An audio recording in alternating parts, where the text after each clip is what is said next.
I'm Isaac Hayes III, founder and CEO of Fanbase. Fanbase is a free-to-download, free-to-use, next-generation social media platform that allows anyone to have followers and subscribers on the same page. Fanbase was built through investment dollars from equity crowdfunding from the Jobs Act. People just like you helped build Fanbase, and we're looking for more people to help build Fanbase. We are currently raising $17 million in a Regulation A crowdfund on StartEngine. We've already crossed $2.1 million, but we're looking to raise more capital from people just like you that deserve the opportunity to invest in early-stage startups without having to be accredited investors. So right now, I'd like you to go to startengine.com/fanbase and invest. The minimum to invest is $399. That gets you 60 shares of stock in Fanbase right now, today. And then use Fanbase to connect with friends, grow your audience, and be you without limits.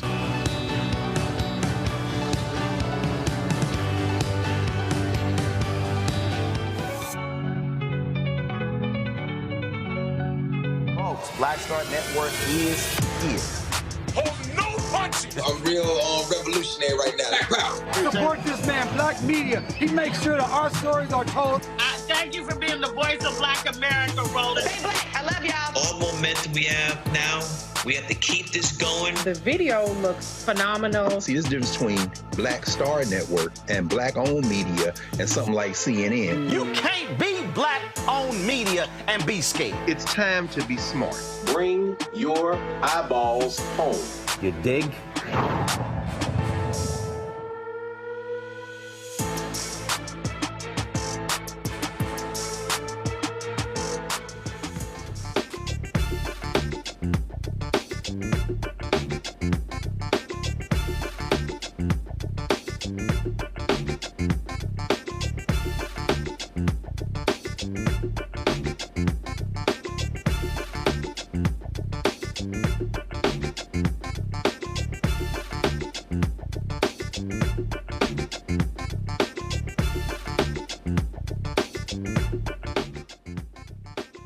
Today's Thursday, December 5th, 2024, coming up on Roland Mark Unfiltered, streaming live on the Black Star Network. Department of Justice, they released a scathing report on how the Memphis Police Department violated the civil rights of Black citizens. Yet the mayor says, the Black mayor says he is not going to agree with a consent decree.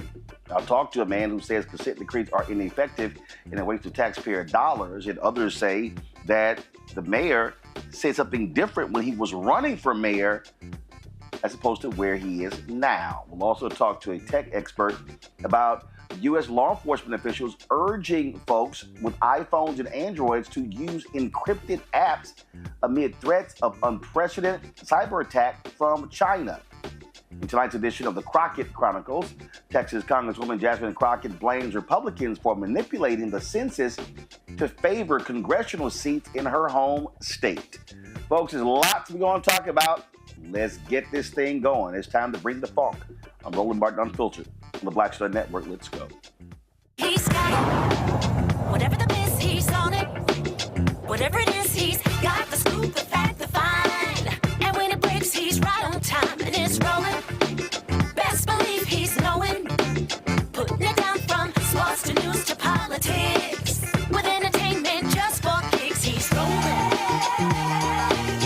It's on go, y'all. It's Roland Martin, rolling with Roland now. He's funk, he's fresh, he's real, the best, you know he's Roland Martin now.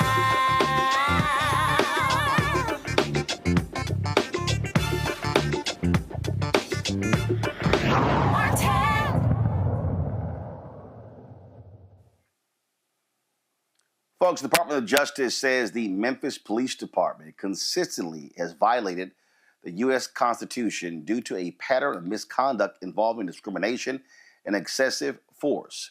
Kristen Clark, the Assistant Attorney General of the Department of Justice Civil Rights Division, explained everything today during a news conference in Memphis. Based on a comprehensive investigation of the city of Memphis and the Memphis Police Department, the Justice Department has found a pattern or practice of conduct that violates people's civil and constitutional rights.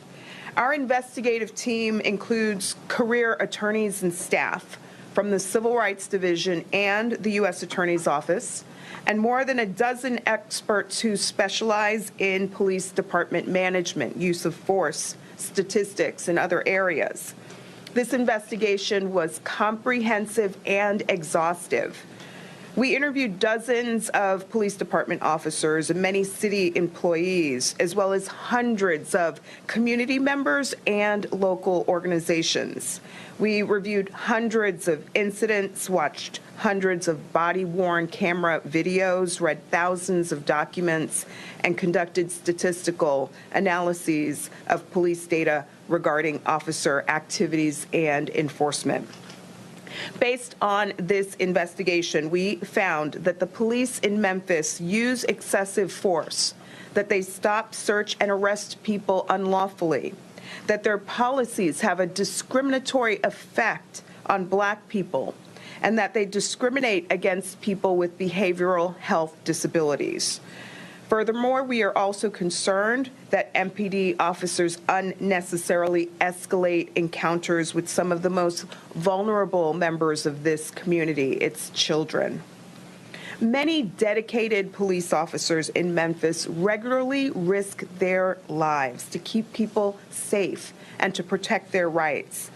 The practices I described, however, violate the Constitution and federal law.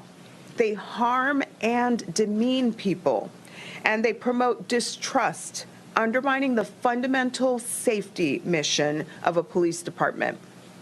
The city and police department can and must correct these issues.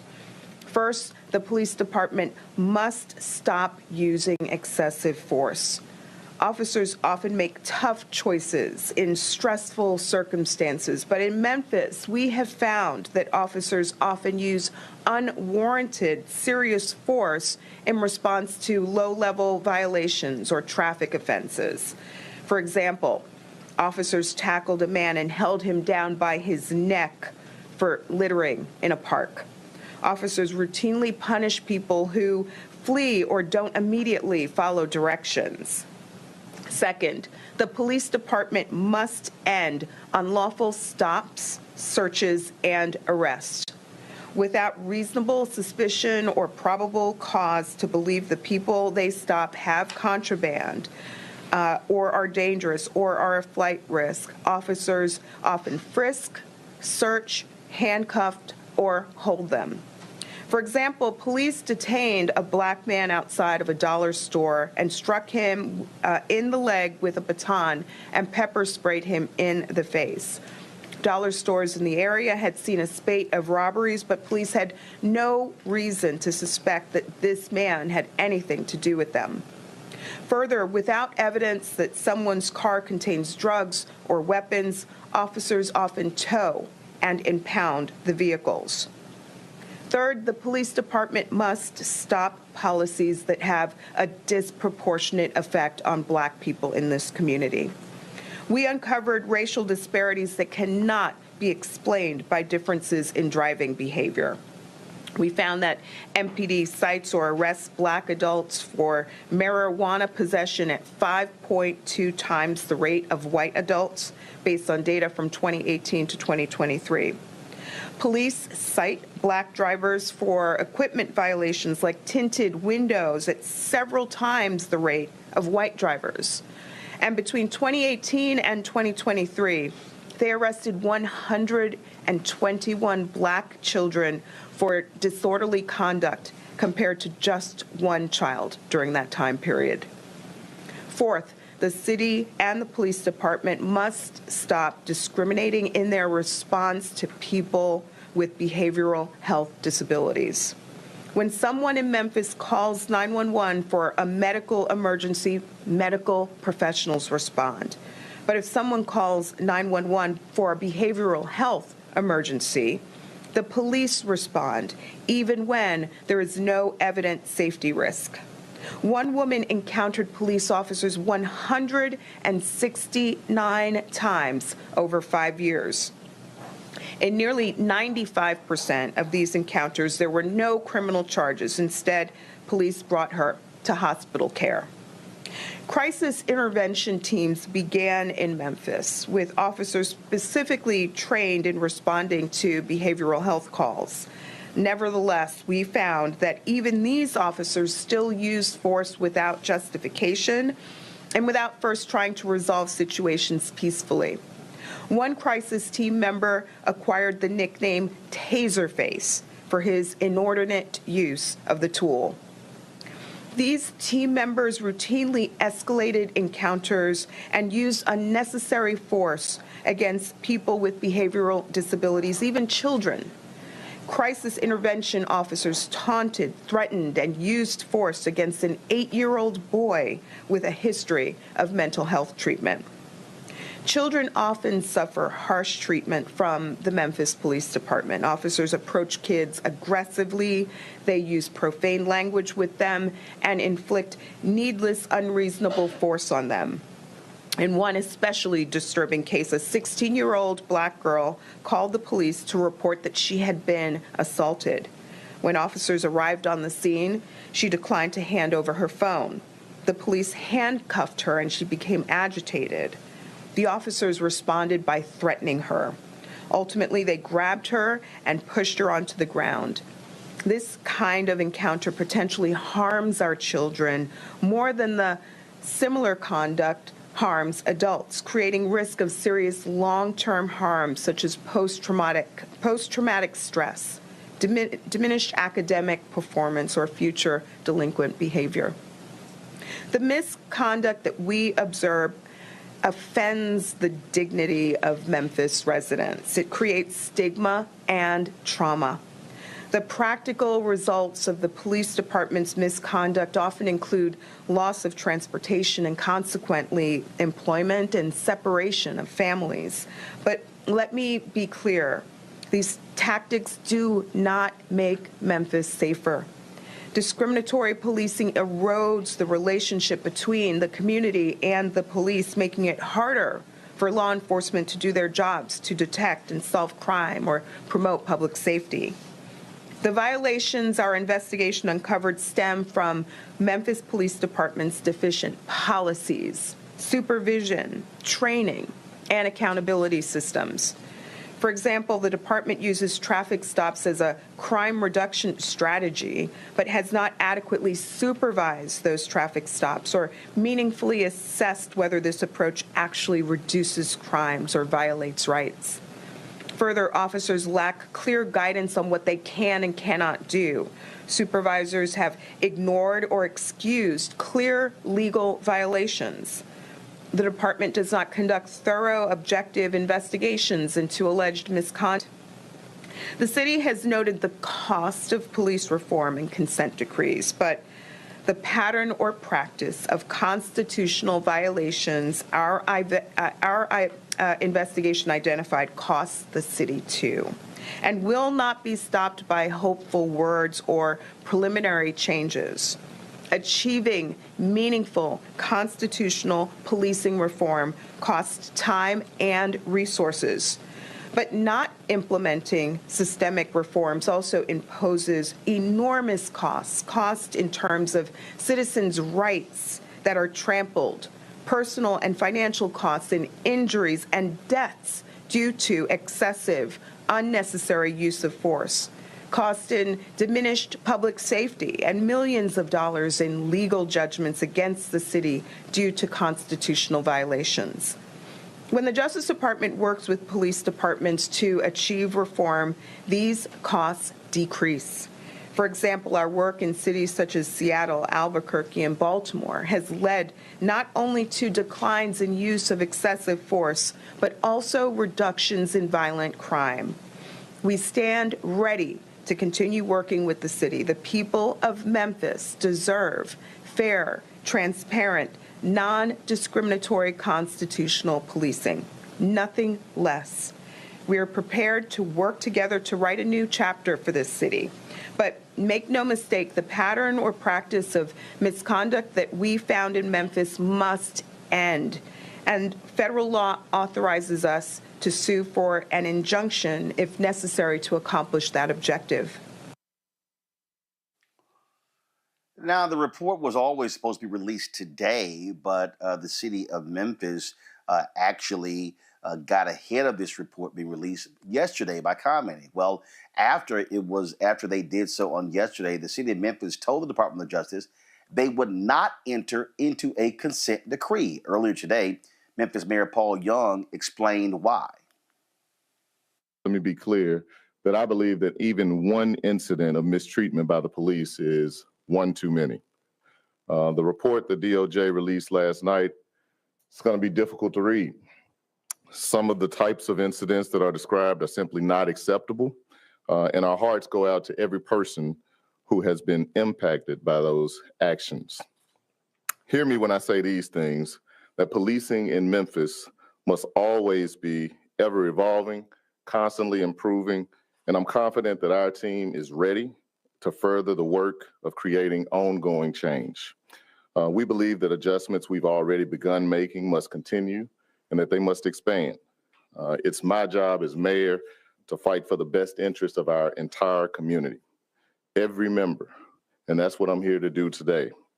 After carefully considering the information that we received from DOJ, we didn't believe that entering into any agreement in principle or consent decree right now, before even thoroughly reading the DOJ report, would be in the best interest of our community.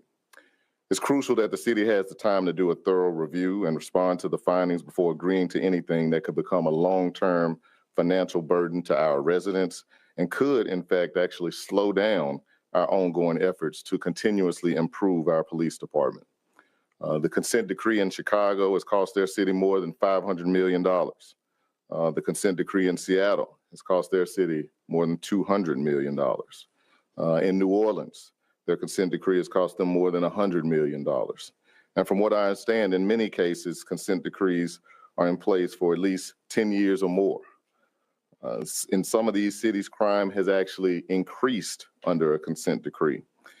And we can't risk that here, not in the city that I love, the city that made me everything that I am.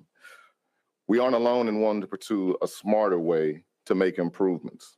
And we firmly believe that there is a better way. We believe we can make more effective and meaningful change by working together with community input and independent national experts than we can with a bureaucratic, costly, and complicated federal government consent decree. While the review period of this DOJ report predates my tenure as mayor, make no mistake that This administration takes the DOJ findings seriously, and we're going to review this report with an open mind to the recommendations. And while no police department is perfect, we have to strive to become as close as possible. Protecting the interests of this community is my top priority. And while we have much work to do, we are on the right track. As citywide crime has been down 13.5%, the Part 1 crimes and the more violent, those more serious crimes are down 19%. We've already begun implementing several changes within MPD, and we're committed to further progress. Our promise to Memphis and Memphians is that once the findings report is thoroughly reviewed, we'll work collaboratively with our community, local civil rights stakeholders, independent national experts, and the DOJ to develop an effective improvement plan that transcends what is undoubtedly a bureaucratic and costly consent decree. We're working with the team now to arrange a series of town hall meetings so that we can get community and stakeholder feedback on the DOJ's report, as well as the path we will take to ensure an even better MPD and a better Memphis. I want you all to know and make no mistake that we're committed to ensuring that we have a best-in-class police department that respects all citizens. And to sum it up, we agree that our police department should always strive for improvement. However, we don't believe that the consent decree is the most effective way or efficient way to achieve the results that our community needs and deserves. We believe that by working with all of you in our community, we can faster and more effectively work towards the outcomes that we all desire. And while I haven't been able to thoroughly read the DOJ report yet, I'm happy to take your questions about our response to the DOJ request that we immediately sign the agreement in principle towards the consent decree. What? So, folks, so you heard that. Now, here's what's interesting. This is what Paul Young actually said when he was running for mayor. Again, let me stress that. This is what he said when he was running for mayor. This was a Q&A with the Memphis Flyer. The question was asked, MPD is currently under a civil rights investigation by the Department of Justice. How do you plan to ensure MPD treats all of Memphis' citizens fairly? The mayor said, quote, I welcome the investigation that's underway. It will help us identify national best practices for ensuring that everyone is being treated with dignity and respect. Leadership is making sure that I set the tone as mayor with my willingness to comply and willingness to engage. We want that to resonate with the chief of MPD and everyone that falls under her. Purview, the investigation will also give us declarative actions that we can take to ensure that we're doing exactly what we want. So again, when you talk about this particular consent decree, there have been consent decrees that have taken place all across the country. And so I want to, and you heard, of course, him talk about Seattle and the cost to taxpayers. Bob Scales is the CEO of Police Strategies. He joins us now. Okay, well, we don't have him yet, so guys, let's get him up. Let me bring him on my panel. I want to go to my panel, Reese Colbert, the host of the Reese Colbert Show, Sirius XM Radio, joining us out of Washington, D.C. Lauren Burke, she is with Black Press USA, but also owner of Black Virginia News, joining us from Arlington. Dr. Greg Carr, Department of Afro-American Studies at Howard University out of Washington, D.C. Lauren, I want to start with you. So it's very interesting. You heard Mayor Young there lay out, this is what the cost is to these cities. You know what the mayor didn't say, Lauren? He didn't say how much abuse cases have cost taxpayers in Memphis. He didn't say how much money Chicago has had to pay out from police abuse. He didn't talk about the Holman Street location in Chicago where they were holding people and the lawyers didn't even know. It was essentially Chicago's own Guantanamo Bay. He didn't talk about how much it has cost Seattle for a lot of these settlements. And so it's interesting to hear him talk about, then he says, well, and also with these consent decrees, crime has gone up. Let's also be honest. Crime has also gone up because you've had police officers around this country who don't like it when they're held accountable. So what do? they stopped policing. And so and let's not talk about the Trump Department of Justice, where they said, well, Jeff Sessions, Bill Barr, they're going to be pulling back on consent decrees because it was hurting the morale of cops. At the end of the day, you have to have something that is going to fix these problems or try to alleviate these problems. And the reality is, you cannot leave this up to police departments in the cities alone, because that's how the problem started in the first place. Yeah, and also, interestingly enough, the other thing he didn't mention, in a 64% Black city, Memphis. I mean, I was looking that up as we were waiting, and I did not know that Memphis was 64% Black. I knew that it was probably majority Black, but 64%. He makes zero mention on those stop and frisk stats, which damn well is going to be almost all Black people. When they did it in New York, which is not 64% Black, it was like all Black people that they were stopping for stop and frisk. And the other thing is, Memphis, just like all these other cities, is putting up all these cameras, which is millions and millions and millions of dollars. The other reason why crime goes up is you have a complete lack of investment on the front end when it comes to our young people. When you have that lack of investment, you pay on the back end. In some way, you are going to pay on the back end, typically with incarceration. But as we know, incarceration is a business. So that little speech that he just gave, that preemptive speech, is the reason why the Democratic Party is in need of a major, major reset, because he, of course, was elected on the with Black voters. He was elected on the back of Black folks. And then he turns around and effectively kisses the ass of the police department, knowing full well that the people who are living with the problems with the police department predominantly are going to be African American. I mean, there's nothing more ironic than that. He's voted into office by Black people, and then he turns around and abandons those voters with regard to policy on this issue. It's outrageous. His little stupid speech was ridiculous. He didn't even give a little bit of a tip of the cap of what goes on in some of these communities with regard to their relationship with the police, particularly with regard to Fourth Amendment violation and stop and frisk, which that's an easy thing to say because those stats are usually pretty obvious. I mean, that was outrageous. That was absolutely embarrassing and outrageous. And that's the reason why so many voters get frustrated, not only with the Democratic Party, but specifically Black leadership around this country when you see something like that. I sat there and again I listened to all of that, Reese, and I'm sitting there, and I guess for me, what is so bothersome is real people. Mm-hmm. Real people are affected.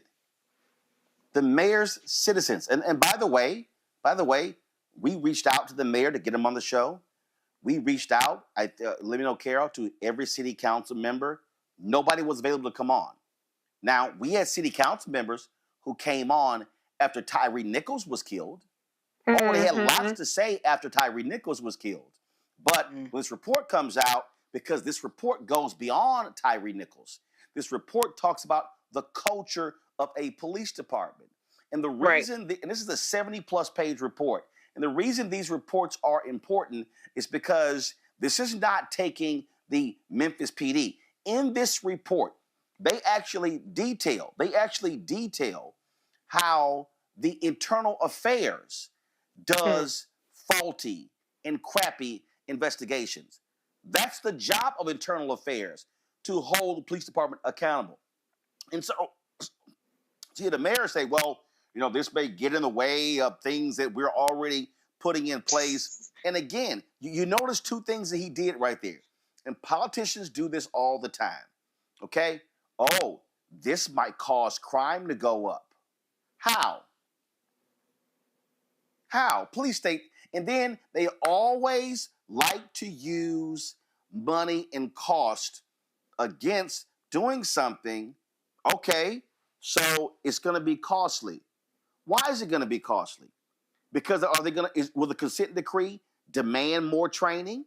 Will the consent decree call for police accountability? See, all this little double talk I can't stand, when the most important thing here that the mayor should be saying is that thank you for doing this report, because there's nothing more paramount than the safety of our citizens, and they should not be under attack by people who the taxpayers are paying. Absolutely. Let's just be clear. Mayor Young is full of shit. He's completely full of shit. He's trying to get ahead of the report by saying, oh, well, we don't know if we're going to enter into it before we read the report. Well, you didn't have to make a comment before you read the report. You could have waited and saw what was in there, and then you could have made your statement.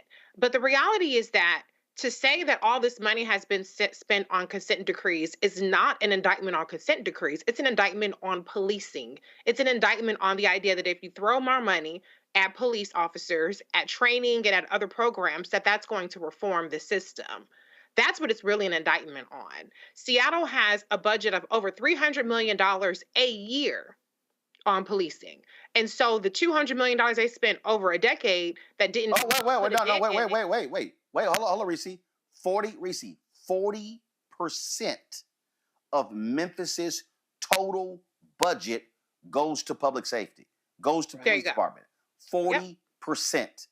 Mm-hmm. And so what the mayor really is getting at, without saying it, because I don't think he has the balls to say it, and certainly he's clearly beholden to the police chief that was standing behind him, skinning and grinning, is that they don't have the balls to say that the solution isn't in putting more money in police programs. The solution is putting more money into the community. The solution is actually getting outside of a police response to things that are happening in the community, like what Kristen Clark detailed, how these so-called police officers that are supposed to be there and specifically trained to respond to mental health issues, but they out there taser facing people. What kind of shit is that? So to the extent that consent decrees are a problem, it's because consent decrees have the basic premise that police officers can be reformed, that police departments can be reformed, that there is a degree of oversight, that there is a degree of programs that could be put in place to govern the police officers who conduct themselves in deplorable manners, who discriminate and wreak havoc on their communities that they're supposed to protect. That's really what there is an indictment of. So they should actually be grateful that these consent decrees are there that help inflate the already bloated police budgets under the false notion that they can be reformed. Clearly, they cannot. That's the real issue. And for him to sit up there and gaslight the predominantly Black residents who are victims of this kind of racial profiling, this is not a safety issue. It is a quality of life issue. If you're a Black person who cannot walk down the street, who cannot call the cops, who cannot be minding your damn business without getting harassed and stopped and have these pretextual charges being thrown at you, bullshit charges, that's a quality of life issue. That's not a public safety issue. So yeah, the reason why crime hasn't gone down in those places is because they're putting the money in the wrong places. They're putting the money in the police departments instead of back into the communities. And, and Greg, again,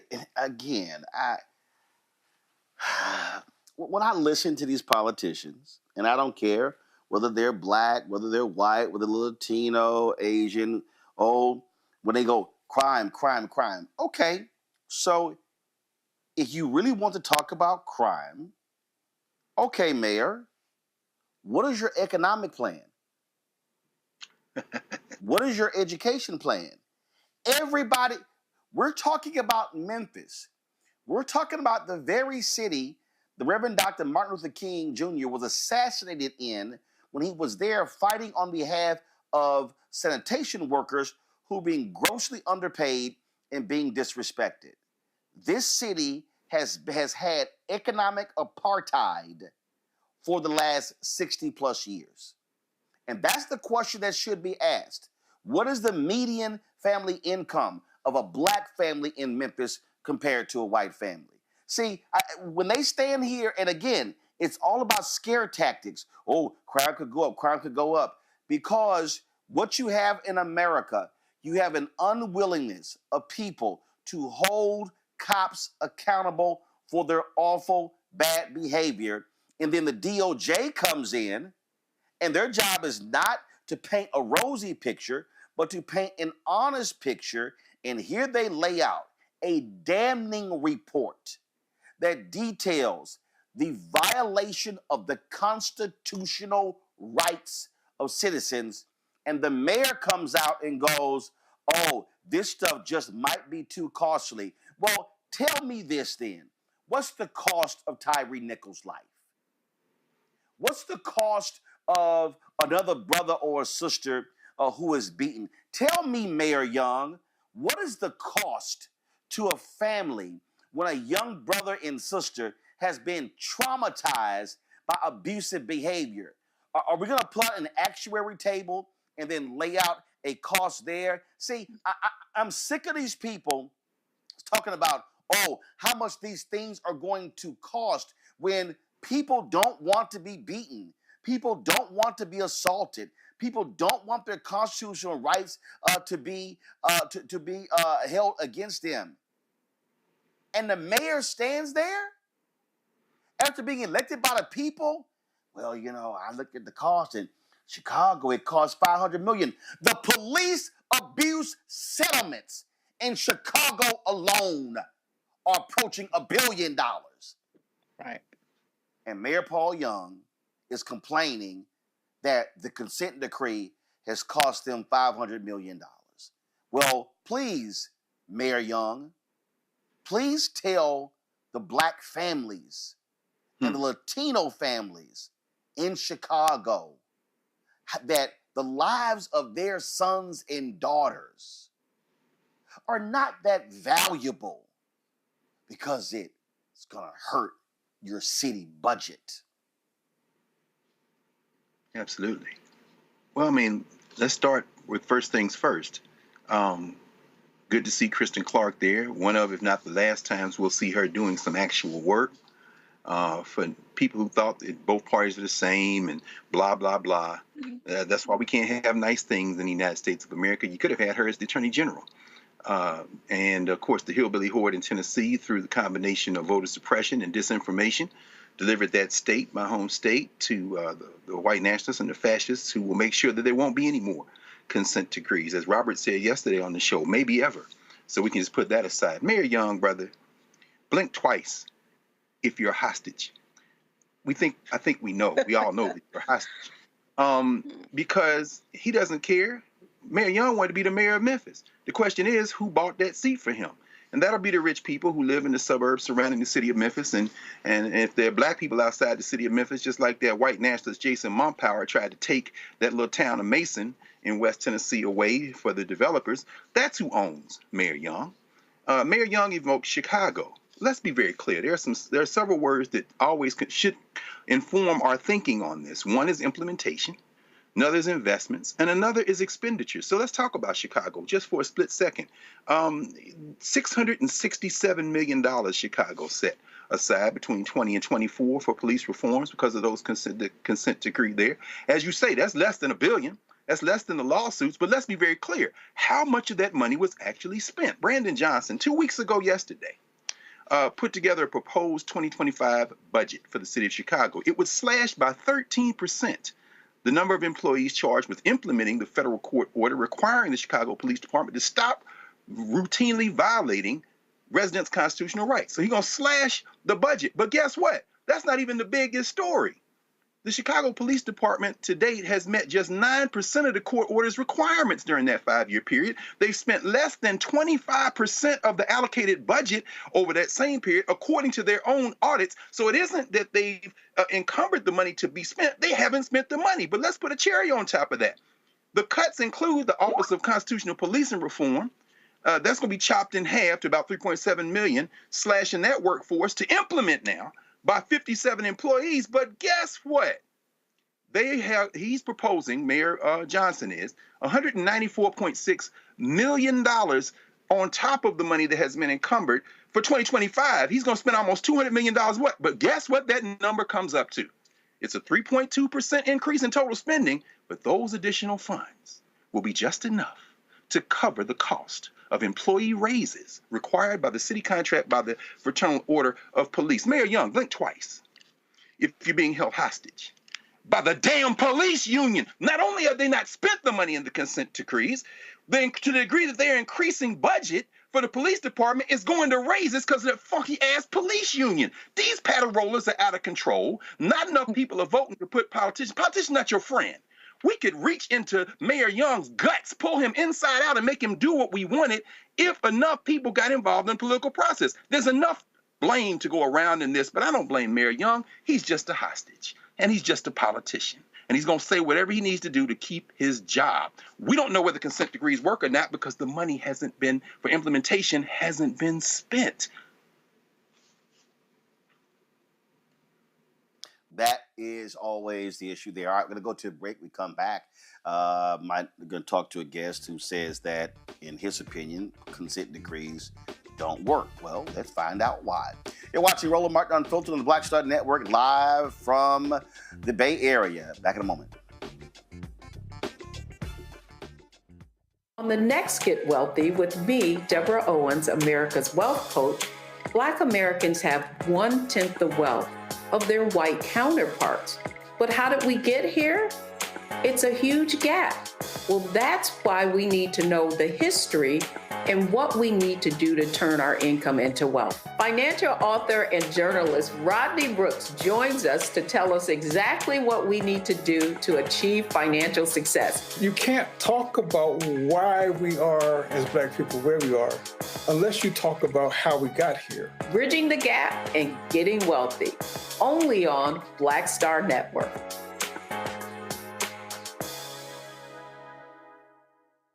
What's up, y'all? Look, Fanbase is more than a platform. It's a movement to empower creators, offering a unique opportunity for everyday people to invest in Black-owned tech, infrastructure, and help shape the future of social media. Investing in technology is essential for creating long-term wealth and influence in the digital age. The Black community must not only consume tech, we must own it. Discover how equity crowdfunding can serve as a powerful tool for funding Black businesses, allowing entrepreneurs to raise capital directly through their community through the Jobs Act.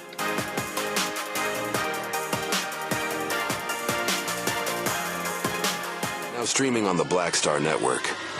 I had been trying to get a record deal for a long time. You know, when I finally got signed to the Motown record label in 2003, I was 34, 35 years old.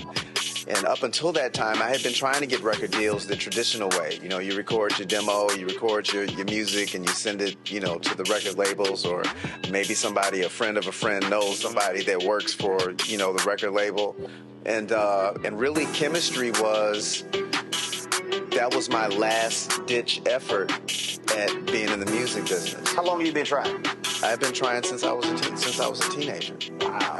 You know? And you know, and I'm grateful that it didn't. I'm grateful that it happened when it happened, because I wasn't prepared, you know, as a teenager to embrace all that comes with a career in the music industry.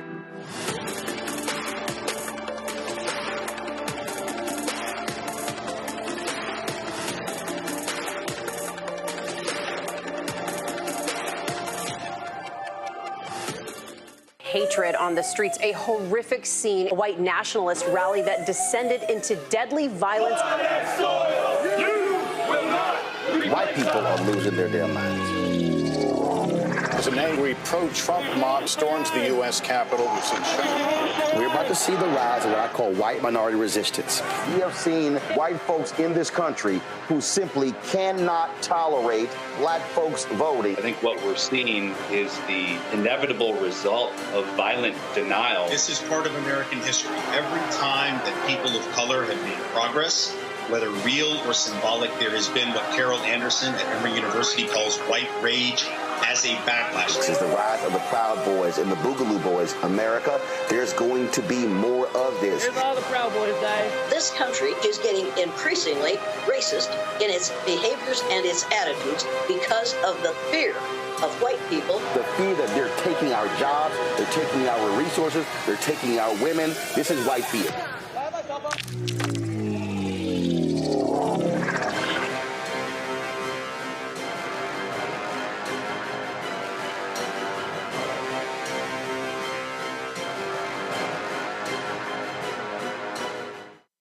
It's John Murray, the executive producer of the new Sherry Shepherd Talk Show. This is your boy, Earthquake. And you're tuned in to Roland Martin, Unfiltered.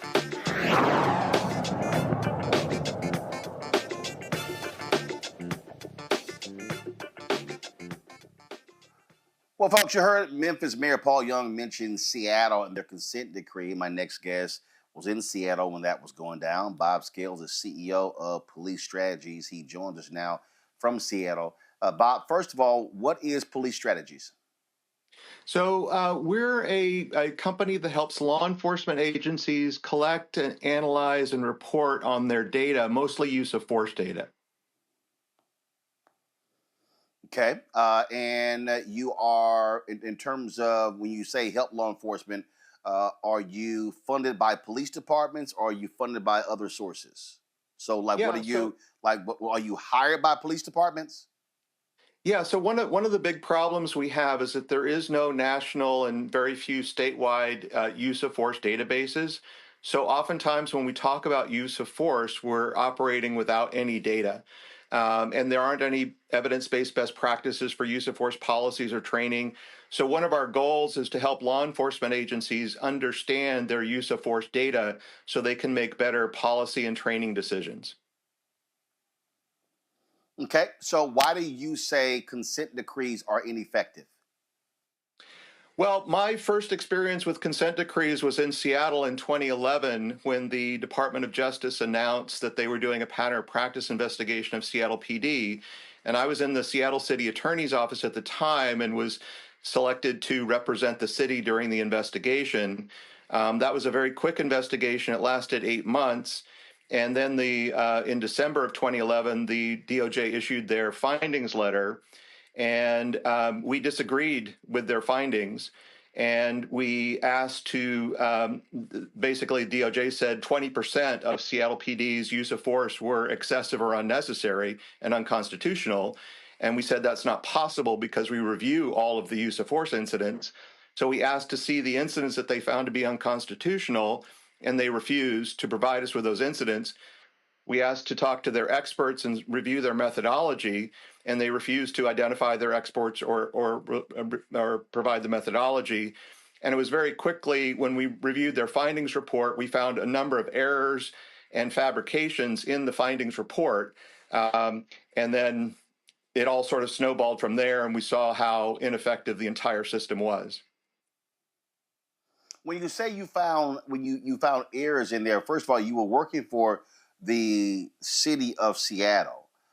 So wasn't it your job with the city of Seattle to protect your police department? Because it's not like you were a third party. You were the findings were against the city of Seattle, and you were an attorney for the city of Seattle. Correct. I mean, I was representing the city. The city was my client. But what we did was we went through and the DOJ did not identify any of the incidents in their report. However, we were able to identify the fact patterns and match them up with actual police incidents. And what we found was that the way that the DOJ characterized these incidents was they either added information, they left out important information, or they just reached incorrect conclusions about what happened. And the DOJ never actually provided us with any evidence. We had to piece it together ourselves. So it's not a matter of did we interpret it differently than the DOJ? The DOJ put in factual information that was inaccurate. But you say consent decrees don't work, but you're only speaking about what happened in Seattle. Do you have any other experience with other cities and consent decrees? Yeah, so after when Seattle, the mayor decided to sign the consent decree about 6 months after the findings, or 8 months after the findings, and the mayor appointed me to be the compliance coordinator to oversee the reforms in the department, and I did that for about 2 years. And so I got a good sense of how the monitors work, how DOJ works, how federal judges work. And I've also spoken with most of the current cities from people in the department or in the city, most of the current cities that are currently under consent decrees. And I started sort of speaking out in social media, particularly on LinkedIn, about consent decrees because I saw the same problems happening in Seattle, happening in every single other city that was under a consent decree. Okay, so, but when you say the same problems, there have been other cities, other leaders that have actually welcomed these consent decrees. When Donald Trump, under his DOJ, Jeff Sessions, when they came in, they tried to stop the consent decree in Baltimore, and the city of Baltimore disagreed with them and said no, they wanted to move forward as well. And so, if you don't have, if you don't have the Department of Justice doing what they do, how do you then get to the point of fixing the problem? Because citizens are being abused, citizens are being beaten, and in fact, these cities are paying out.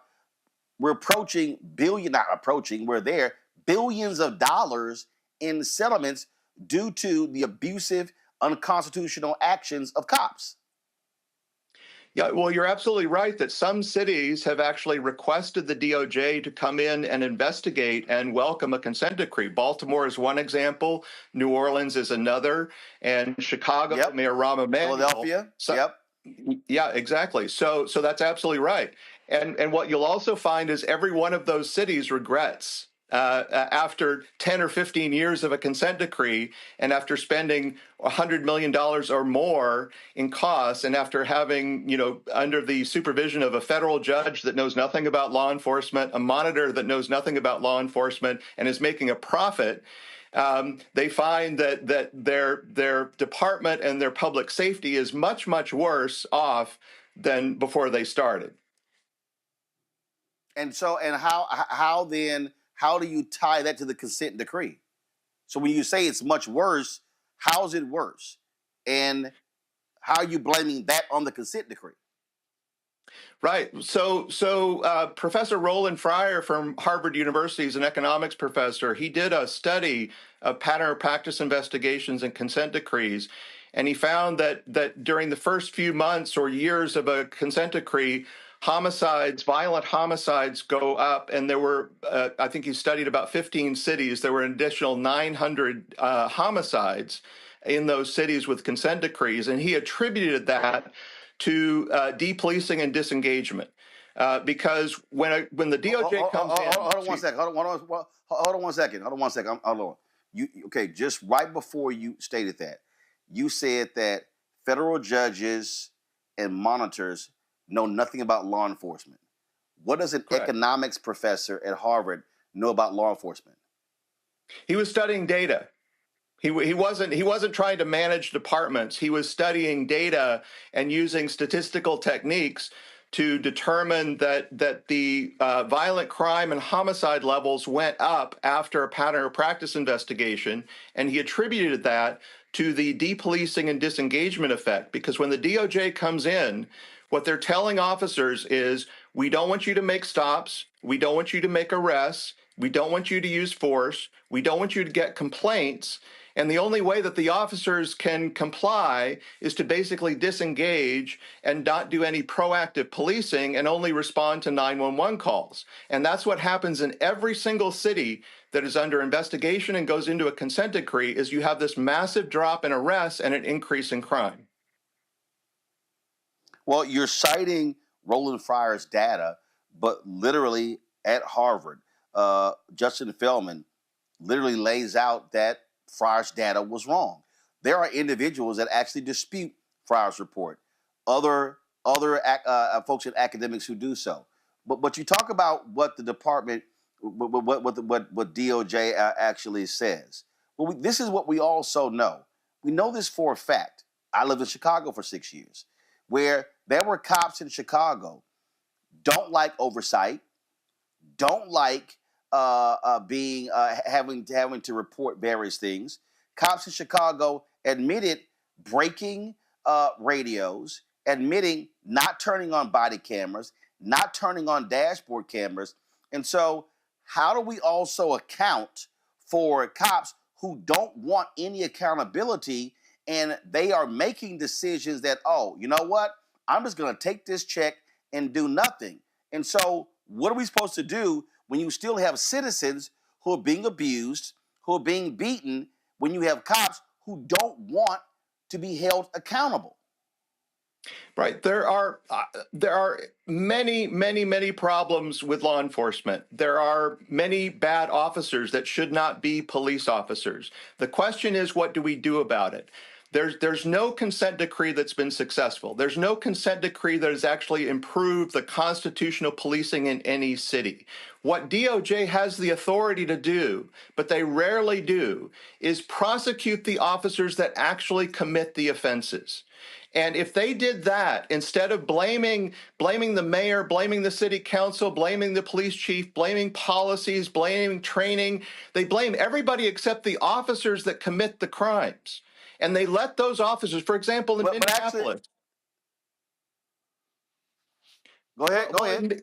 In Minneapolis, in Baltimore, in Chicago, any major city that's had a high-profile officer-involved shooting or officer-involved death, the officers that may be involved in that particular death are prosecuted, but then the DOJ comes in and said, this is a widespread problem. There are officers every day that are violating people's constitutional rights. And the way we're going to fix it is to do a consent decree and change your policies and training, but every officer that's ever violated somebody's rights is going to get off scot-free.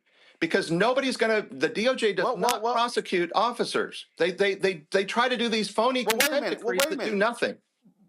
But wait a minute. But if we want to talk about prosecution, then isn't what you just said a direct indictment on district attorneys' offices, people who work closely with cops? Because here's the reality: on the federal level, they have a very narrow window, if you will, when it comes to civil rights violations. Former Attorney General Eric Holder talked about this here in terms of sort of how feds look at it. The reality is, when you look at a lot of these cases, part of the fundamental problem is they're not being prosecuted locally. And so shouldn't the onus on the first level be on these DAs who are doing their job? When I look at the Memphis report, they talk about how the Memphis Internal Affairs Department doing shoddy investigations. Isn't that their job? And so I get sort of this targeting about DOJ, but if local DAs and county DAs and internal affairs departments aren't doing their jobs and these cops are not being indicted, what often happens is the DOJ becomes the last resort for many families, because the families are being let down by local and state district attorneys and attorney generals. I absolutely agree. We should have fewer consent decrees and more prosecutions of officers who commit crimes and violate people's civil rights. Now, but they're not doing it. They're not doing it. Well, but the question is about consent decrees, right? I don't have a solution for that, but I know that consent decrees are not the solution. So DOJ has the authority. So they came into Seattle and they said 20% of our use of force is unconstitutional. That means that the DOJ, in about 250 cases over 2 years, they had the legal authority to prosecute every officer who did unconstitutional policing, and they didn't do a single one. In fact, there was a high-profile incident. Limitations. Well, no, absolutely not. There was one of the reasons this started was a high-profile shooting of a Native American woodcarver, John T. Williams, in 2010. And my office referred that case to the U.S. attorney for prosecution. And the U.S. attorney declined it. They refused to prosecute the officer. We then referred it to the county prosecutor. They refused to prosecute it. We don't have jurisdiction. The city doesn't have jurisdiction to prosecute it. Why? So there's a U.S. attorney, so they won't prosecute the officer, but then a few months later, I asked, why did the county attorney and why did the U.S. attorney decline to prosecute? You'll have to ask them. We had evidence. We had sufficient evidence to charge an officer with homicide, and they refused to charge the case. But then they used that case. They used that case in their findings letter, and they said that that officer committed constitutional violations, and that was the reason for the consent decree. But they refused, and they identified 250 other cases, and they didn't prosecute a single one. So I'm curious. In that particular case there, cops can charge someone without the district attorney getting an indictment first. Did that happen? No, it's impossible. We it's not impossible. What the police do is they refer cases for prosecution. The police cannot prosecute anyone. That's not what I asked. That's not what I asked. If you said you have the evidence that this cop committed a homicide, did the police department go and arrest this cop and charge him with homicide?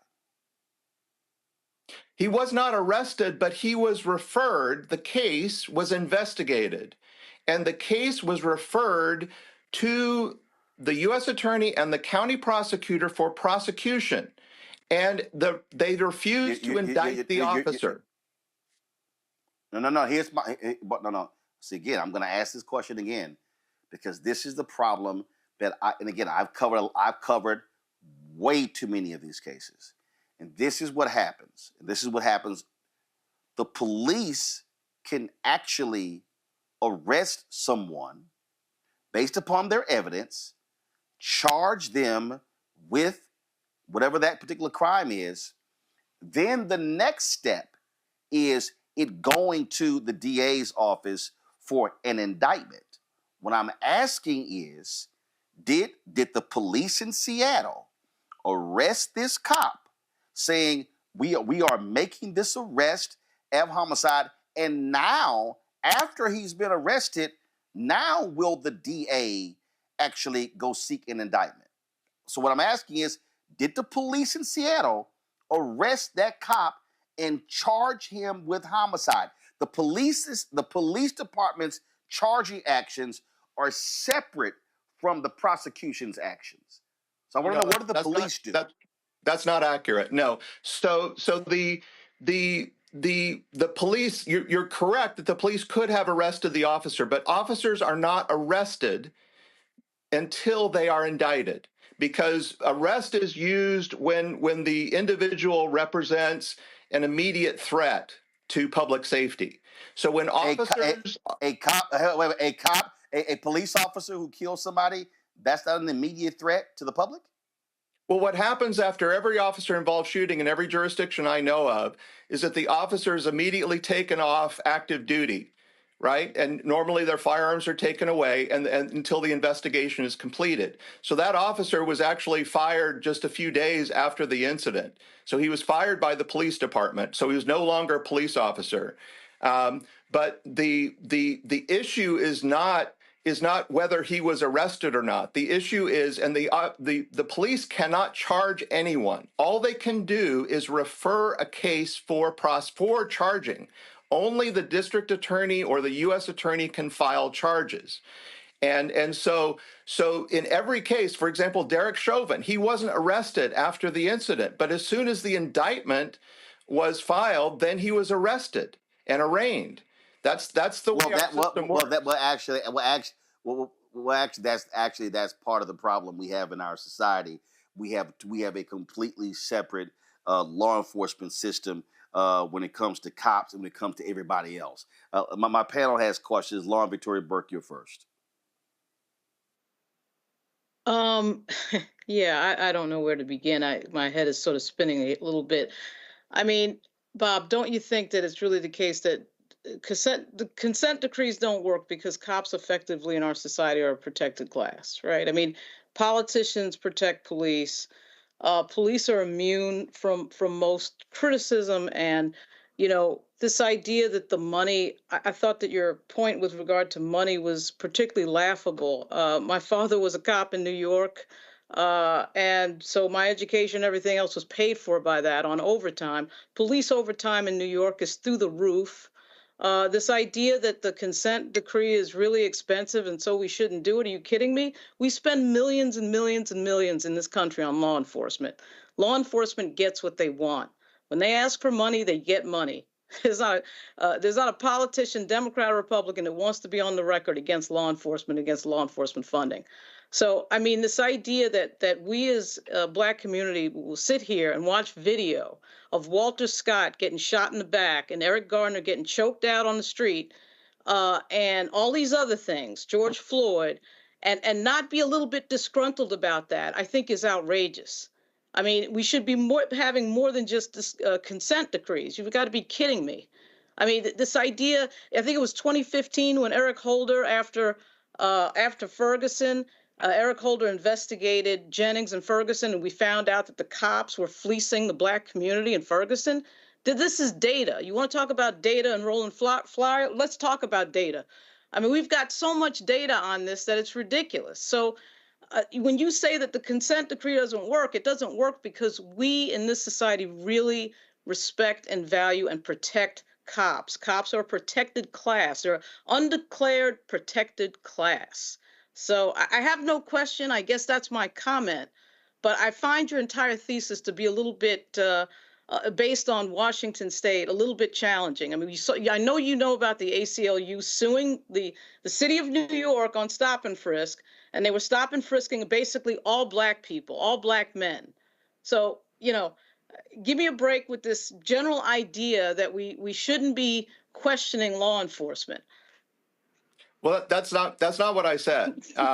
So all you have to do is, if you want to look at money, look at Chicago. The mayor tried to recently cut the Chicago PD's budget. And Chicago PD said, we can't do that because of the consent decree. And the monitor said, you can't do that. And the judge said, you can't do that. And DOJ said, you can't do that. So he restored all the cuts to Chicago PD. So consent decrees are a blank check for police departments. If you're into defunding the police, don't do a consent decree because they'll get everything they want under a consent decree. And not a single, if you look at the data, show me one city, cite one city where constitutional policing has improved because of a consent decree. And we have some consent decrees, like in Seattle, it's going on 15 years, Virgin Islands, 17 years.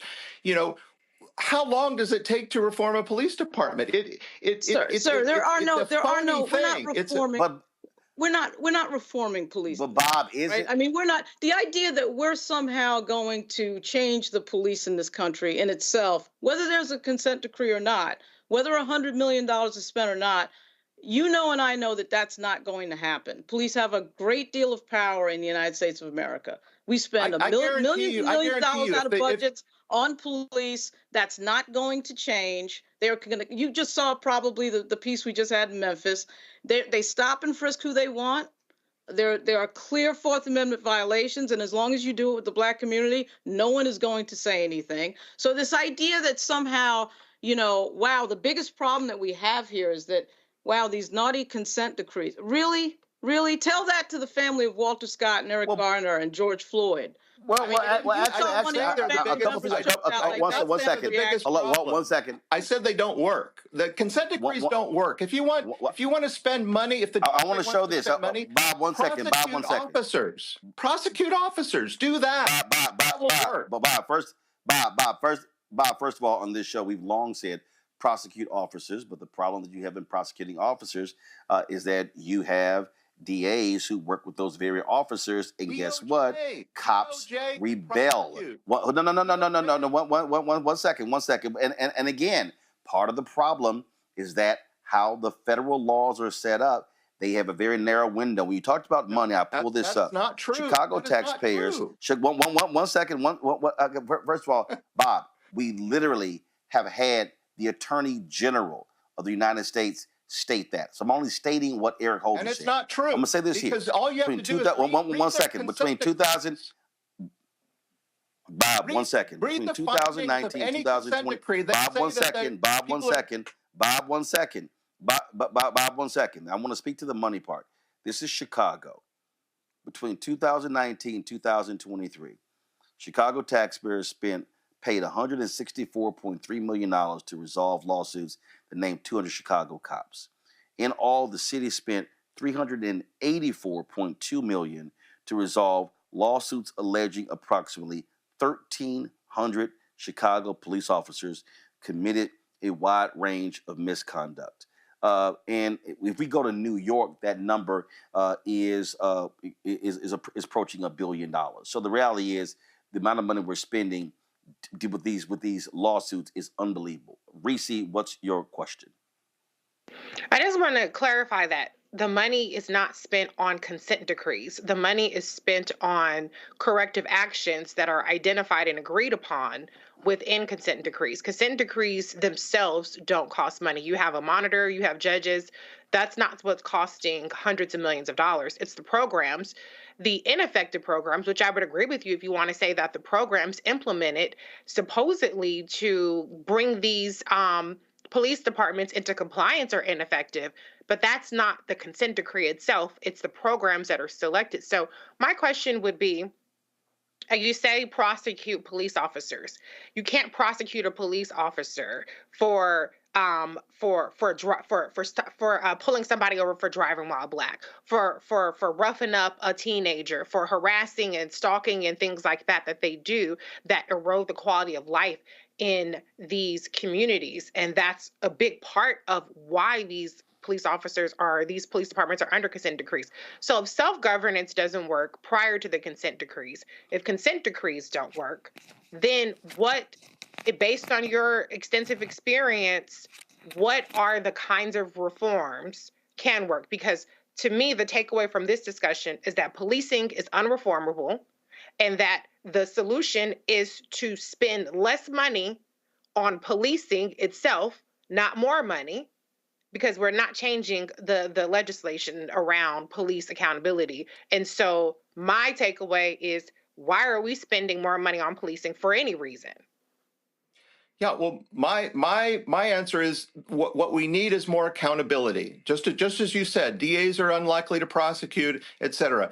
The consent decrees do not provide any accountability, and monitors are paid millions of dollars by local taxpayers for writing reports and telling police departments what they're doing wrong. There is no magic bullet. There is no policy, no training, no supervision that DOJ does in their consent decrees that is the magic bullet that changes anything. It's just literally a waste of money, where DOJ could spend those resources on prosecuting officers who commit constitutional violations, which according to the DOJ are widespread. This is not a question of, well, we don't have jurisdiction, we don't have the tools. They have all the tools they need. They just choose to allocate their resources towards consent decrees rather than prosecuting officers. If officers knew that if they violate somebody's constitutional rights, that they will be prosecuted by the DOJ, I guarantee you that their behavior will change. If there's no accountability, they have no incentive to change their behavior. Consent decrees don't do anything to change officers' behavior except make them less proactive. Greg Carr. Thank you, Roland, and thank you, Mrs. Scales. I think we could all agree. I think we could all agree that prosecuting police officers is a good thing, and they should be prosecuted the hell out of. We should break their backs politically with prosecutions. We all know that's not about to happen, at least for the next 4 years, and probably never. As Lauren would say, the police are a rogue element, and they're patty rollers. They've been that way since the day of enslavement. My question, you said, you asked the question, what do we do about it? That would seem to be the most effective short-term strategy.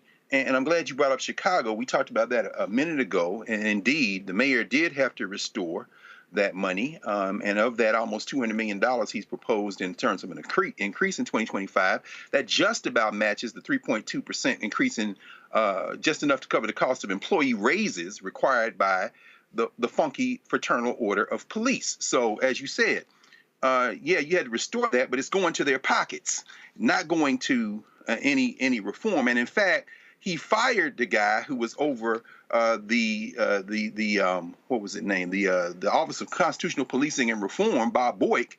The police chief fired him because he was responsible for implementing the consent decree, because but he fired the guy for saying that you can't move that money from enforcing the consent decree over to putting more cops on the street, which is exactly what he did. But I know you know all this. My question, and I just want to say one more thing before I ask the question about Ronald Fryer, who we both know. I'm going to set aside the deeply controversial nature of his tenure at Harvard University. He just got reinstated to classroom 2021, because I don't think that's related to the critiques of his research methodology. I think the paper, I don't know if the paper you're referring to is one he did back in the summer of 2020 for the National Bureau of Economic Research, which was questions in terms of his methodology by economists at the University of Chicago, who said that, there was probably some form of selection bias in his assertion that Black people and Latinos are no more likely to be shot by the police than white people. That's one of the more controversial things that Fryer has said over the years. And his response was, well, my data is taken from 911 calls. Well, this is a Black man who doesn't understand that Black people are wary to call the damn 911 because the police show up, they may shoot them. But we're going to set all that aside. My question is this, because you asked what do we can do about it, and I agree with you. Prosecute the hell out of these cops, even though they're not going to be prosecuted. My question is, are you aware of any consent decree, whether it be there in Washington State or Chicago or any of the 5, I think Fryer referred to them in his area as viral incident sites, Baltimore, Chicago. He's talking about Laquan McDonald and Freddie Gray in Baltimore. And he distinguished that from the 22 so-called non-viral sites where he says you see crime going up because, as Roland said, the police just stopped going out there.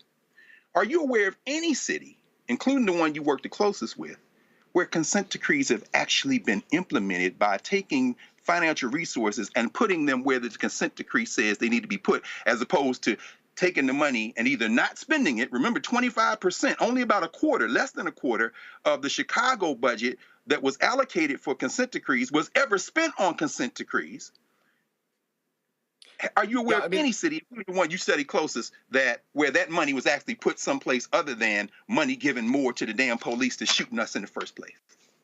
Yeah, I mean that's an excellent point. Is that consent decrees are not funded by the federal government, right? They're funded by local taxpayers. The monitors are not paid by DOJ. The monitors are paid by local taxpayers. All that money is taken from other services that cities provide, and that goes directly to the police department. And so essentially mayors and city councils lose control of their budgets because the monitor and DOJ and the federal judge will dictate what the city must spend on policing. And oftentimes there's lots of training, officers get overtime for training. There's lots of policy development. There's lots of IT systems that come in. I mean, it is a gravy train for police departments.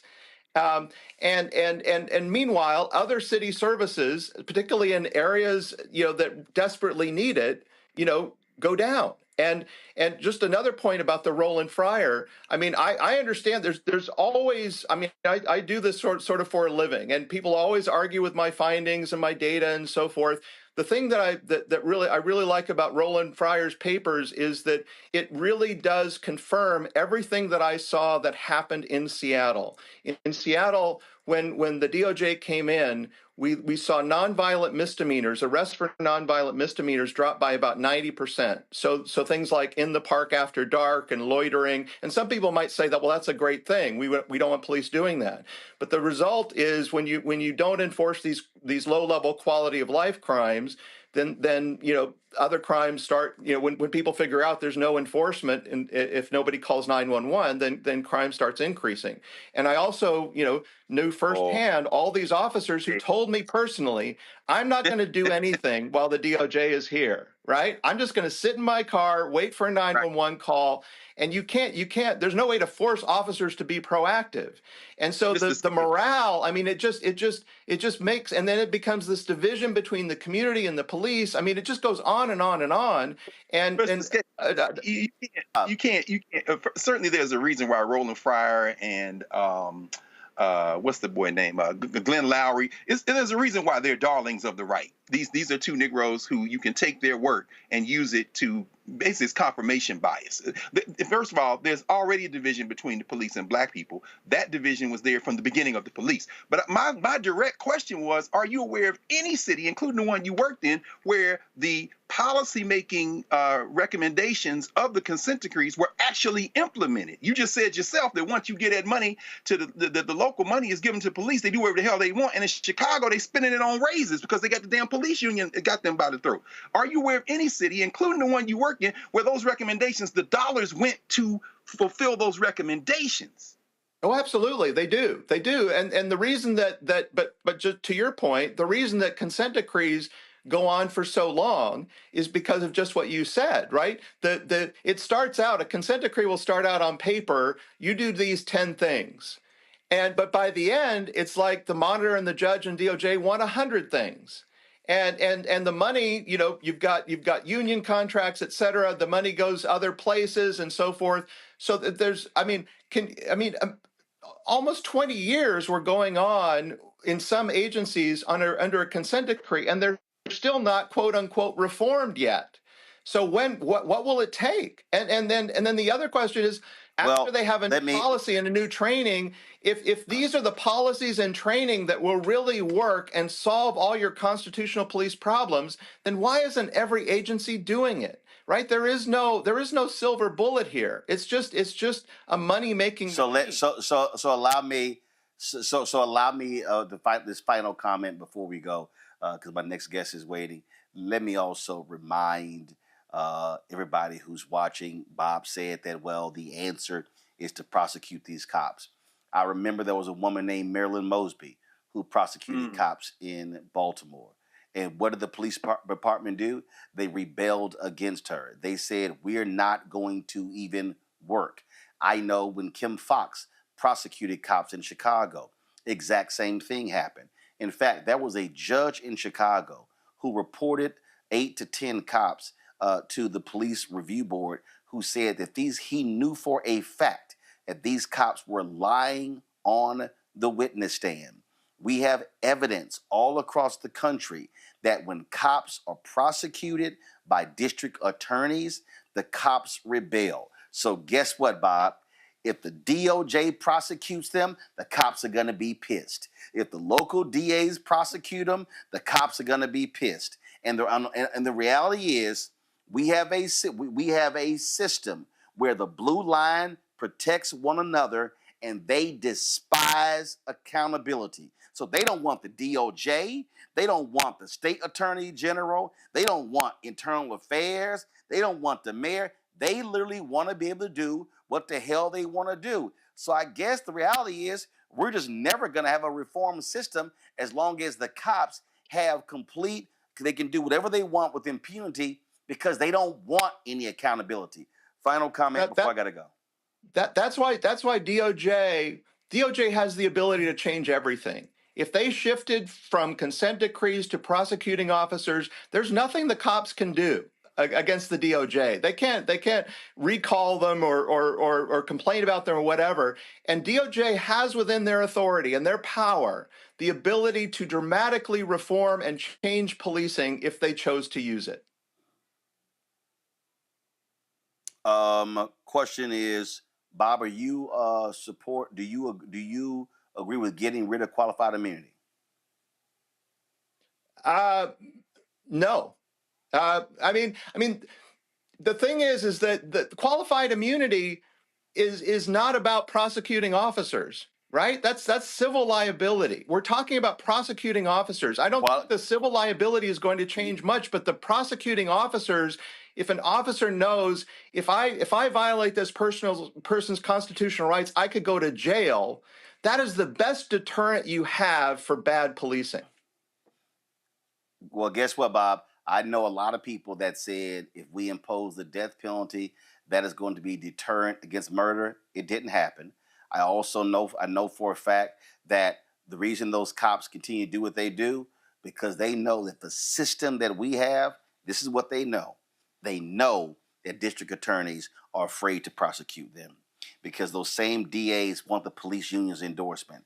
Those same cops know that mayors do not want to wage war against those bad cops because they want the police endorsements union.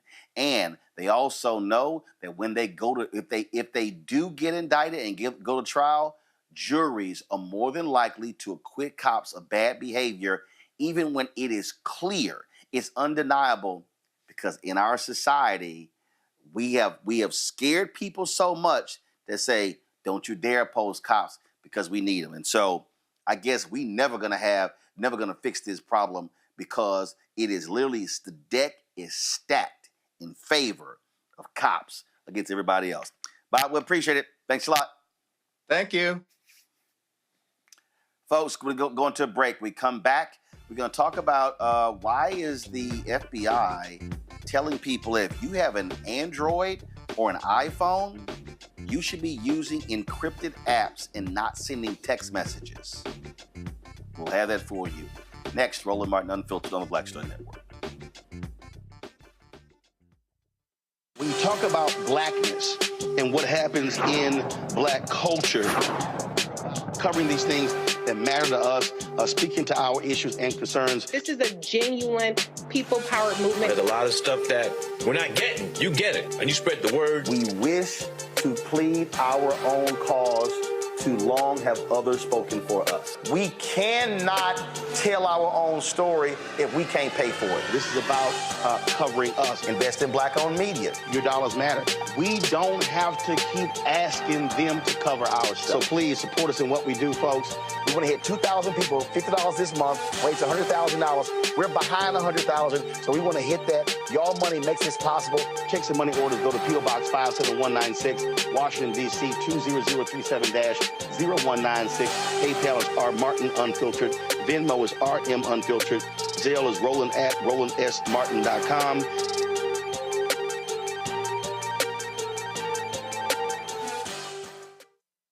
Hey, wiggity, hold up. Let me go on and make my way. It's the Founders Day of my friend A5A. If you ain't know that, yeah, we the first and the oldest. Let me correct that, bruh. We the first and the coldest. When you step on the yard, just know we own this. We built it brick by brick since 1906. Check the history facts and look at what we demonstrated. How we copy anybody. We the ones originated. Take him to school like lean on me. And that's OCCJKMOT. And when you see V, you know we ain't free. We got MLK, WEP. I mean, look at the boy, we gon' be alright. If I named every alpha, we be here all night. You see that black and all gold through them neon lights. If I ask her who she with, she say she want ice. Only time our heads down after singing to him. Competition with who? We ain't competing again. If it's something that's stuck and we keeping the win. Cause without us, boy, it wouldn't be no them. Yeah. Alpha Phi Alpha Fraternity Incorporated develops leaders, promotes brotherhood and academic excellence while providing service and advocacy for our communities. Check your facts. Well, of course, yesterday was the Founders Day for Alpha Alpha, so we gonna still show a little love today. All right, folks, let's talk about this here. Responding to a series of cyber attacks on telecommunication companies like AT&T and Verizon, U.S. law enforcement officials are advising Americans to use encrypted messaging apps to safeguard their communications from foreign hackers, such as China. So according to the law enforcement, the Chinese hackers have literally been inside of these telecommunication companies for months, and they still are there. And the FBI is saying until they are gone, if you're going to be sending important text messages, you had better use encrypted apps. Social analyst and diversity strategist Shireen Mitchell joins us right now. So Shireen, they're talking. So when we talk about encrypted apps, so I'm looking. So I have Signal. You have WhatsApp. As far as I'm concerned, I don't particularly like WhatsApp. There's another encrypted app that that I was made aware of that I think it's the Swiss. It's called Wire. So explain to people what's going on here. Why law enforcement would issue this edict, which is major. So one thing for sure, thank you for having me again. And you named the two encryption ones I was going to name. So I definitely know that we're always on the same page because WhatsApp had a problem in multiple tiers before. So yes, the encryption is important. Also VPNs are important, but let me just explain why this is a problem. A lot of times we don't realize how much data we're adding to social media apps as well as what our telecom, services have access to. And this is where the problem comes in because if you use your telecom service, it's just a regular text message going back and forth. And they actually have server records of your phone calls and your interactions and all of your contacts as well. So what they're saying now is that people need to be a little bit more careful about it. But here's where my problem lies. This country has also known that multiple times that we've been hacked, including government entities. But what usually happens, they try to play down the harm or anything in between. So the only way we know something changes is when our service, like Verizon, changes their, the way that they do security, right? All of a sudden the service changes. We should be told that the reason why those security changed is because we had a situation where something happened, something was released, something was hacked. Even what the FBI is saying, they're not telling any of the customers whose information may be out there that their information is out there. They only told high profile people that information. So sometimes people go, well, I'm not that important. Why would anyone have that information? You don't know why you might be important, who you may be connected to, who may have your phone number or the spaces in between. That's why protecting your own phone, protecting even your own VP services is so important. Now, we know that Iran, China, and Russia have always been one of the things America says has been trying to hack into our services for multiple reasons, and it's usually heightened when it's an election year. This is important because I think we need to start connecting the dots as to why sometimes a lot of the disinformation happens because of the way the content is spreading. We don't even know if some of our own family members are sending us those messages unless we have some of those messages encrypted. So what we're talking about here is, so what they're saying is that, and for people to understand how deep this is, but by them being in these communication companies, they can see the photos, they can see the conversations you're having with people. And so by requesting the encrypted apps, what they're saying is that with those encrypted apps, so you take a signal, it creates a connection from one device to the other. So that encrypted app cannot be hacked by these foreign adversaries, we think. And so that's what they're calling for. And so they say, and the other thing is that, so you take a signal. People don't realize it's essentially the same as your device. You can actually send text messages. You can do audio files. You can actually do video chat as well. So you can use the app very similar to the way you do FaceTime, the way you do things along those lines. But the protection is you're going device to device. That's why they're telling people to use that as opposed to utilizing text messaging on your Android or your iPhone, correct? That's absolutely right. So for people to understand that, for them to understand what you just described. So when people are using other apps, your contacts are still on your main phone. However, the people that you're exchanging information with, anything you're exchanging in that conversation, that is the only thing that can be shared between them. And once you delete them, once they're gone, if you need to get rid of them, there's no other record of them.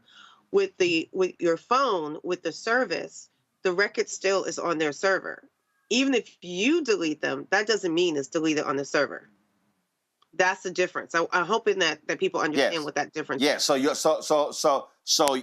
if you delete the photos, you delete the text messages, it's on their server, and it's not. And so by them being able to hack, they can access whatever stuff you sent because it's still on the company server. Now you mentioned VPN. Explain VPN. So perfect example. I'm in a hotel here in the Bay Area. And I know I was in, and I've seen folk who use VPNs when they're accessing the internet. I remember I was in an Apple store, and I could tell this woman was in, she is some form of security. She was getting her laptop and they wanted to log on to the store's Wi-Fi, and she said absolutely not. And so she made them plug in with the Ethernet and use the VPN. So explain why. What does a VPN do? And is it a monthly cost? Where can you get a VPN? Explain that. Some VPNs do cost, and you can do a combination of VPNs that also have antivirus that if anything is coming through, it can be scanned as it's happening. But yes, anything public, and this is something that is really important. It's not even a store, right? You go to Starbucks, you go to any place where they say free Wi-Fi, right? It's not that you can't use them, it's that you still need to have a service to protect yourself from that. Because if someone else is on that system, they have access to you too. And it's because it's public.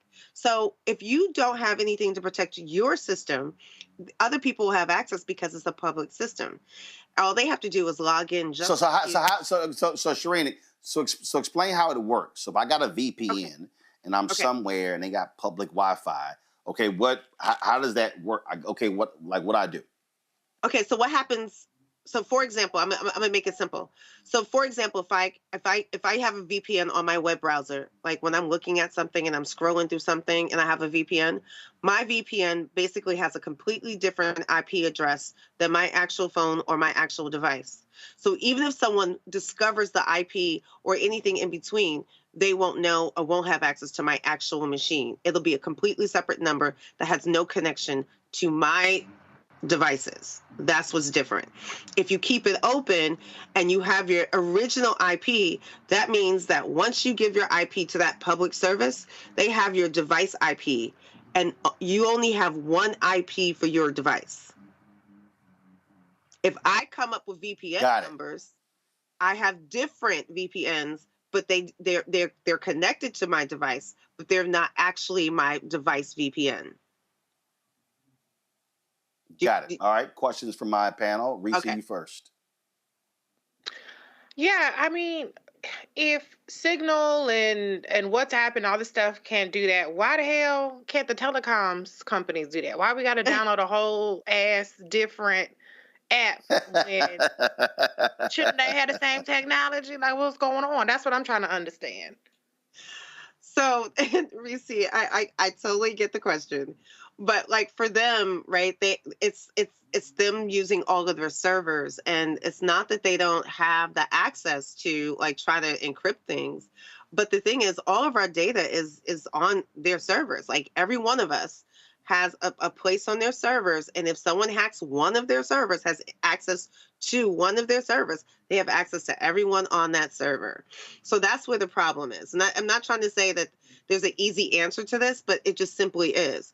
As long as our data is going back and forth with that company, they only keep it on the server. Now, sometimes they will delete it over time, and they let you know that there's like 30 days they're going to delete this or delete that.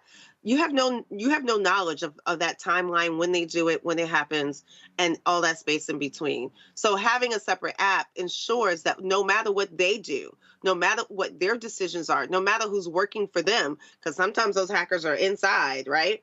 No matter who's working for them, you have a way to protect yourself and still be able to use the service, because we can't provide our own services. I mean, if I could provide my own telecom service, we wouldn't even be having this conversation. I mean, it would be that simple.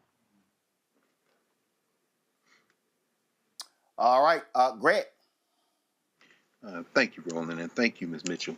I greatly appreciate this, and thank you, Roland, for asking that question about VPN. I didn't know what VPN was. Last year, we go to Egypt every year with folk, take a study abroad there, and I was advised to get a VPN, so I did, and it worked flawlessly, and I keep it on now. I re-up to another year, keep it on all of my devices. I guess my question is that, having not had that kind of protection before, anytime that I've logged on publicly or, that access, it goes back to whatever data is on my device, right? So it doesn't really matter how far back it goes, correct? And also, one other thing, Of course, there's been all this noise about banning TikTok and things like that, particularly for young people. I don't think that's going to happen. But, you know, what in your mind is the worst case scenario in terms of these data breaches? I think that the worst case scenario for us as an individual or the government is what you're asking, Professor Carr. I just want to make sure. Yeah. Both. I mean, for us, I just assume we out here butt naked in these cyber streets with no protection. But I'm thinking generally about, you know, cyber warfare. I mean, you know, what in your mind, like, what is the extent of damage that can be done in this kind of wild west of cyberspace? So I think that there's twofold. Like, do you remember when DC had their, you know, certain agencies were hacked, and there yes. like there's a question, right? Remember that? Like even DC had that happen. Remember? Like that's Absolutely. The thing that we have to worry about. How much is that information that has been breached? Remember Equifax? When Equifax yes. got breached because they had this basic low key, like just had your information sitting there for anyone to grab on like a text-based version of where your information was sitting. That is what we're dealing with, because the hackers are just going to use whatever services that they can get to compile as much information about you to do whatever they can. Some people, and I mean this sincerely, have had, you know, their banks hacked and lost, you know, thousands and thousands of dollars, because once you compile a profile of a person, you can pretend to be that person because you have enough information to be able to do that. That's the personal part. The government part is the hard part, because the government part has more to do with anything that's supposed to be in play to protect us from cyber aspects, but also national security aspects. And if our national security is something that gets hacked, we have a fundamental flaw in our defense system, and that's the worst case scenario. And we've had conversations at different points where there was questions about, you know, software updates that had, you know, embedded, malware that was able to send information out from some government, you know, not laptops, but servers. And that's a problem. We need to be able to secure our content as our private content and the things that are you know, afforded to us privately. But we have to also be able to be trusting our government that anything that the government is doing that should not be out there, that is supposed to be protecting the American people, is also being protected. And those, if DC government can be hacked, right? California government, like, we fundamentally have a flaw in our system if we do not understand how to make sure that we're all being protected properly. Thank you. Lauren. Okay, so last time I worked for the federal government was 2014. Every time we turned around, we were getting rumors that China was hacking the system that we were on. Now we're hearing years later that we have a problem again, not only with TikTok, but with this warning that we've just heard. And all my friends who are federal employees that go overseas are always told to leave their cell phones home, and they're given another cell phone to travel overseas. Do you have the answer to what's up with TikTok? I'm just curious about TikTok. China always seems to be the country that everybody's worried about. But what is the concern? That putting the app on the phone, they're going to hack through the app the rest of the information on your phone? Is that what the concern on TikTok is? Yeah, I was wondering if someone's going to ask that question, but yes, that's the main one. But I just want to make sure, I don't want to let go what you just said. Some people do make that recommendation that, you know, you don't even take take a tablet that you're not so concerned about, that if it got lost or there's not enough information about you on it, your phone, you know, take basically a burner. Because if it has enough information that you may not be able to protect yourself with your content and everything else at home. So I just want to make sure that that's actually true, and that's not just like a throwaway comment. Some people should be very cautious about that. But the TikTok thing is where some of this, I think, also comes from, because when we were allowing many of the other social media apps, if you remember when we were having the fight with Facebook, now Meta, and how much Messenger, remember the Messenger argument, how much Messenger was gathering data, collecting content, remember that? That same argument went by the wayside. So TikTok is doing the same thing. And what they're saying out loud is, well, we're okay with American companies doing it, but we are not okay with foreign companies doing that same thing. So for me, I always try to get people to understand if our data should not be used in any way for a foreign country, it should not be used in any way for any American foreign company. It should not be used anyway for a American company either. Because if they're manipulating the data, and we all know we've had this conversation about what happened in the elections of 2016 and all that, profiling that was done, all the pushes about that, we're now only saying, well, this is bad now because it's a foreign company. If you're going to tell me it's bad for the foreign company, then it was bad for the American company. And let's do the due diligence on data protection and data privacy across the board and not pick and choose when it's supposed to be important and when it's not supposed to be. But what they're saying about TikTok overall, just so that we're clear, is that TikTok is also, if you connect it to your contacts, right? If you connect it to any other parts of your phone, they're collecting that data too. They have access to that data as well. And that is the problem. So if you're going to be talking to the people you connected into TikTok, well, yeah, China is the company that is going to, TikTok is the company that's connected to China that can get that information and see your messages at that point. So using the encryption says, okay, well, encrypted software says that, okay, they can't get the rest of those exchanges. They may have their names and phone numbers, which to me is still a problem. But the exchanges, the information, the content, the things you're sharing is not accessible for them. Now, they do have access to anything you put on TikTok. So let's just make sure that's clear. All your videos, all your drafts, all of that is still available to them. But anything you do that's not on their service, they should not have access to. And once you start connecting them to different services, even some of the overlap between I know Instagram and Facebook are still within the same company, but once you start connecting to LinkedIn and login from the same services, you're connecting all that content to a central location for them to get access to as well. Thank you. All right. Shireen, we certainly appreciate it. Thank you so very much. Thank you for having me, as always. I definitely appreciate it. Anytime. All right, folks, going to a break. We come back. Congresswoman Jasmine Crockett, we're always talking about the census and why it matters. But we also try to explain to y'all why who controls the state legislature also matters. Wait until you hear what she has to say, how they, in Texas, how they, let's just say, use the numbers of people of color to put more white Republicans in Congress. Folks, support Roland Martin Unfiltered by joining our Bring the Funk fan club. If you want to give via Cash App, I know they make it so much harder now. Cash App got rid of all of our accounts because they changed their rules. But our way around it is if you use this QR code, the app Stripe, you can still contribute to us via Cash App.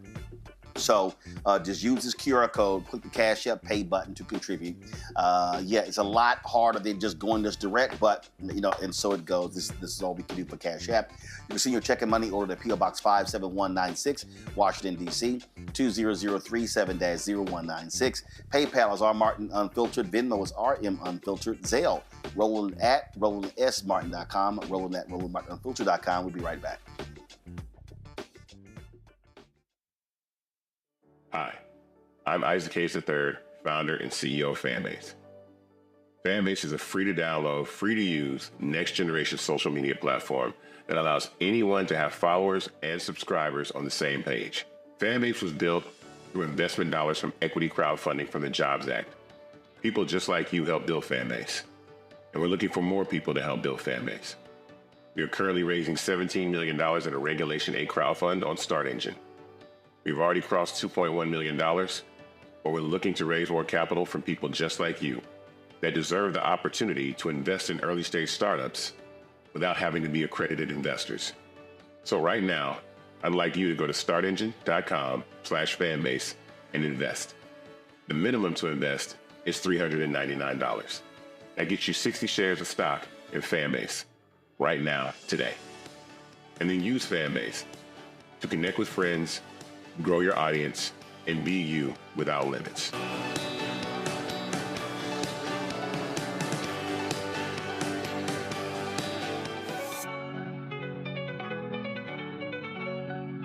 On a Next A Balanced Life with Dr. Jackie, we're talking all things mental health and how helping others can help you. We all have moments where we have struggles, and on this week's show, our guests demonstrate how helping others can also help you. Why you should never stop giving and serving others on a Next A Balanced Life here on Black Star Network. Hey, this is Motown recording artist Kim. You are watching Roland Martin Unfiltered.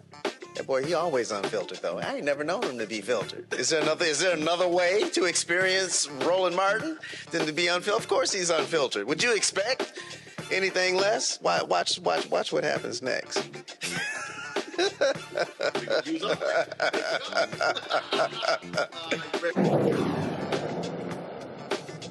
Good morning and happy 118th Founders Day to the Ice Cold Brothers of Alpha Phi Alpha Fraternity Incorporated.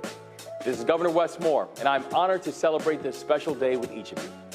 Alpha has long been a guiding light in the fight for justice and freedom in our country, and no matter the challenge, whether we find ourselves in the fell clutch of circumstance, under the bludgeonings of chance, we have not winced nor cried aloud. Alpha men have always stepped up to the moment. And today, we celebrate our beloved jewels. To the brothers of the mighty, mighty, mighty, mighty, mighty, mighty Mac, thank you. Thanks for your leadership and service in honor of our jewels, our ritual, and the banner of Alpha Phi Alpha. Your work continues to make Maryland a better state. Happy 118th Founders Day, y'all.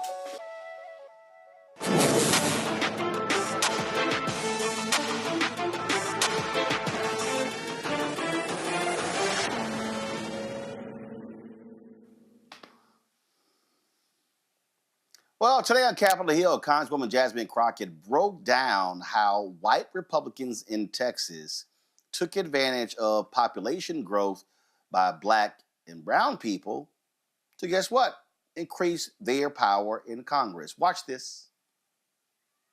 It is interesting that we're having this hearing, and I know one thing that I have learned so far is that while freshman orientation just ended, we need a course on what the census is for, because we have people sitting in Congress and have no idea what the census is for. And so I do appreciate that you have talked about what the funding is for, but it seems like my colleagues really want to zero in on southern states. So let's talk about Texas for a second. And let's deal with them and their concerns about their districts. And let's also talk about the citizen situation. So I don't know how much you've paid attention to the election, but we do have an incoming administration, and we have a border czar who has said that they are going to deport everyone that is here and is not a citizen.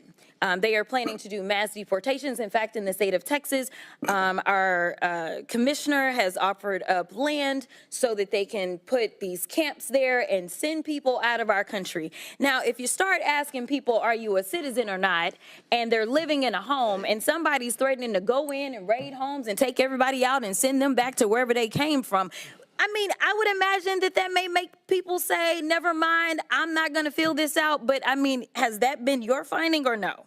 We have conducted research that shows that there can be selective inclusion of individuals who reside in a residence because of Exactly, because you've got the federal government that is asking this question, and it's the same federal government that is threatening to go and yank people out of their schools, their homes, and things like that. And then we just had a conversation where we were talking about how many voters. Listen, when you're counting people, you're not just counting voters. You count children, don't you? Correct. You count a lot of people that aren't necessarily voters, and I want to make sure that we really get to the nitty-gritty on Texas, because this is hilarious to me.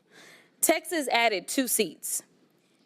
In 2020, according to the census, and we know that there was a significant undercount, specifically in Texas for a combination of reasons, but we know that specifically Texas added 4 million people. Of those 4 million people, do you want to take a guess at how many were Anglos? Just a guess. I'd say a majority. 180,000. That's it, of 4 million. 95% of the people that were added, and we know that when it comes to minority populations, they tend to be undercounted. So get this, we added 4 million people. They were people of color. Texas got 2 new seats. So they took those black and brown and Asian bodies, and guess what? Do you think that we got a new black, brown, or Asian seat? Somehow, the way that they do their Republican math in the state of Texas, that amounted to 2 new white seats. Guess what? White Republican seats. We got 2 new Republican seats out of 4 million people of color. So let me tell you, they love to use our bodies to apportion us in an inaccurate way. All right, so when we talk about our districts, I also want to talk about something that Texas is taking advantage of that I've worked on a lot. In fact, I did legislation on. It is called prison gerrymandering. I don't know if you are familiar with it. I'm familiar. But here is the reality. The numbers show that in rural Texas, they were constantly bleeding population. Urban Texas was growing exponentially. But what they do is they count inmates where they are imprisoned instead of counting them where it is that they will return to. So their family members that are in Dallas, Texas, or Houston, or wherever, their family members, when they need something, they call us, even if it's relating to that inmate. But somehow rural Texas is getting better roads than they probably deserve because they're counting those inmates that are not driving on those roads. They're counting those inmates that are not using their hospitals. They're counting those inmates whose children are not attending their schools because of prison gerrymandering. So again, Republicans are really good about using black and brown bodies because I can also tell you that the numbers are clear that we have a black and brown incarceration issue, not just in Texas, but in this country. And in fact, the state of Texas incarcerates more people than any other independent democratic country. That is how bad our incarceration is just in the state of Texas. And I've got so many great colleagues on this committee that actually benefit from being able to do things like that. So listen, this is about resources. It's about putting the resources where the people are. And I am curious to know, for whoever goes next, do you ask your constituents when they call your office, are you a citizen or not? Because at the end of the day, I have to handle immigration cases as well in my office. We are elected to represent the people regardless of their citizenship, and we have to help them because they reside in our districts. Thank you, and I'll yield. So I'm glad there, Reese, Congresswoman Crockett talked about the census, how critically important that is when it comes to accounting. But here's also something that people need to understand. So the CBC fought for additional money to be put into the budget for media to try to count many African Americans as possible. What then happened was the white ad agency that got the contract decided, oh, we're going to create our own rules. Congressman Stephen Horsford was he was on the show when this happened. He was the CBC's Census Task Force leader. When he met with the agencies, they literally said, oh, we're not going to buy any newspapers with the circulation 50,000 and under. Okay, the whole point is for you to reach as many people as possible. I had to call, so we filled out the information in the portal, which they said to go through, did not hear from them for 4 to 6 months. I started calling them out on social media and on the show. Then all of a sudden, they called the black ad agency, Carol H. Williams, who they also were freezing out of the process because they didn't want her to make a lot of money from their fee from this here. What should we do? She's like, I advise y'all to cut a check. So the only reason we got $250,000 in advertising was because of the pressure put on them. So I need black people to understand that, again, mainstream white media got millions of dollars from census money that the CBC put in specifically for black folks to get. And then on the political side, white Republicans, what they do is, oh, population increases? Yeah, we're going to create more opportunities for white Republicans. I'm saying all of this because in 5 years, it's going to be another census. And let me tell you, whoever's in the White House in 2028 is going to be dictating how the census goes. So people need to understand that whoever's in power in 28 will control the 2030 census, and that's going to have an impact for the next decade about political representation. And oh, by the way, if you lose population, because we saw it last time, and it's projected that blue states are going to lose 12 electoral college votes. California, Illinois, New York, I think Michigan or Wisconsin. Don't be surprised if Republicans in Nebraska get rid of that one blue delegate. And so that's going to be 12 electoral. So you need 270. So that means Democrats are going to have to go get 12 elsewhere. And those 12 are likely going to go to red states because of population shift. Reese? This is why the deck is so stacked, and this is why we continue to come up short, because they're playing 10-dimensional chess, child, and we still at checkers. So yeah, when we continue to, even when Democrats are in charge, have white overseers of the money who devalue Black institutions, Black media, etc., and even some Black overseers devalue that as well, then we're going to continue to come up short. And then on the other hand, you have Republicans who leave no stone unturned. We looked at some of the maps in Democratic-led states, and they were atrocious. They didn't run the board up, run the numbers up in the congressional districts like the Republicans did in their states. And so this is a multi-pronged issue.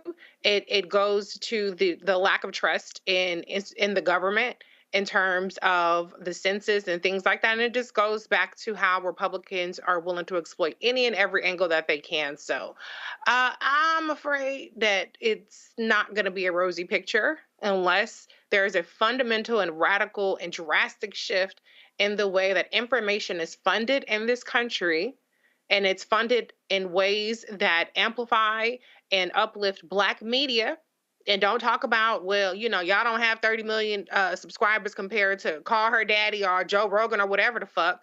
When those people get $100 million contracts and we get the little peanuts left over, yeah, we don't have the impact when we don't get the investment. And so it starts now, yesterday, should have started 10 years ago. And it's going to be cumulative, but I just don't see that any of those steps are being taken. I don't see that anybody is taking this seriously beyond people in the CBC. And so I don't know. I don't have the answers. This to me, Lauren, is example again of how people need to understand how politics is connected. Census is tied to apportionment, tied to redistricting, which is tied to who controls state legislatures. So we cannot sit elections out because all of this stuff is interconnected. It is interconnected, but I think we're quickly arriving to a point where there does have to be a discussion, almost like an ultimatum about what the demand is collectively in the Black community and how to get that through political leverage, which requires usually some sort of demand that comes along with some sort of a threat, quite frankly. And we don't leverage money particularly well, but we do leverage votes. And this system, when you're 14% of the population, it's a difficult haul. But for the Democratic Party, we represent more power than just 14%. But it's not leveraged correctly. It's clearly not leveraged correctly. And in fact, we're being leveraged because others have money to leverage us and leverage our representatives and our elected officials to do certain things that are not particularly good for the community. And until that's figured out, all of these other things are going to be made much more difficult, whether it's the census or anything else. Great. I agree. There are 14 states that have ended prison gerrymandering. It was good to hear Representative Crockett bring that up. The news came out of the EU. Today is Thursday, so maybe it was Tuesday, talking about the continuing decrease in population there. Their numbers are now close to mirroring the numbers here in the United States. What they didn't report, of course, was the disaggregation by race and ethnicity. You continue to see people immigrating to the countries of the European Union. In fact, one of the recommendations coming out of the report was that they increase immigration. This country will continue on its path of de-whitening. These people who are going to be rounded up by these fascists in a few months and over the next several years will not be deported, at least not in the short term. Certainly Claudia Sheinbaum, Dr. Sheinbaum, the president of Mexico, has basically folded back all but one finger on her hand and given the middle finger to Donald Trump in recent weeks in terms of, because in order to send people out of the country, you got to have someplace to send them to that have agreed to take them. And Mexico is saying that that's not going to happen. So where do they end up? They end up in hillbilly heaven in these damn dust-ass towns where their bodies can be used, as Representative Crockett said, to prop up the dying white majority in this country. So yeah, this time bomb called United States of America continues to tick, except it's getting louder now. It's louder than at any time prior to the civil rights movement in the 1950s and 60s.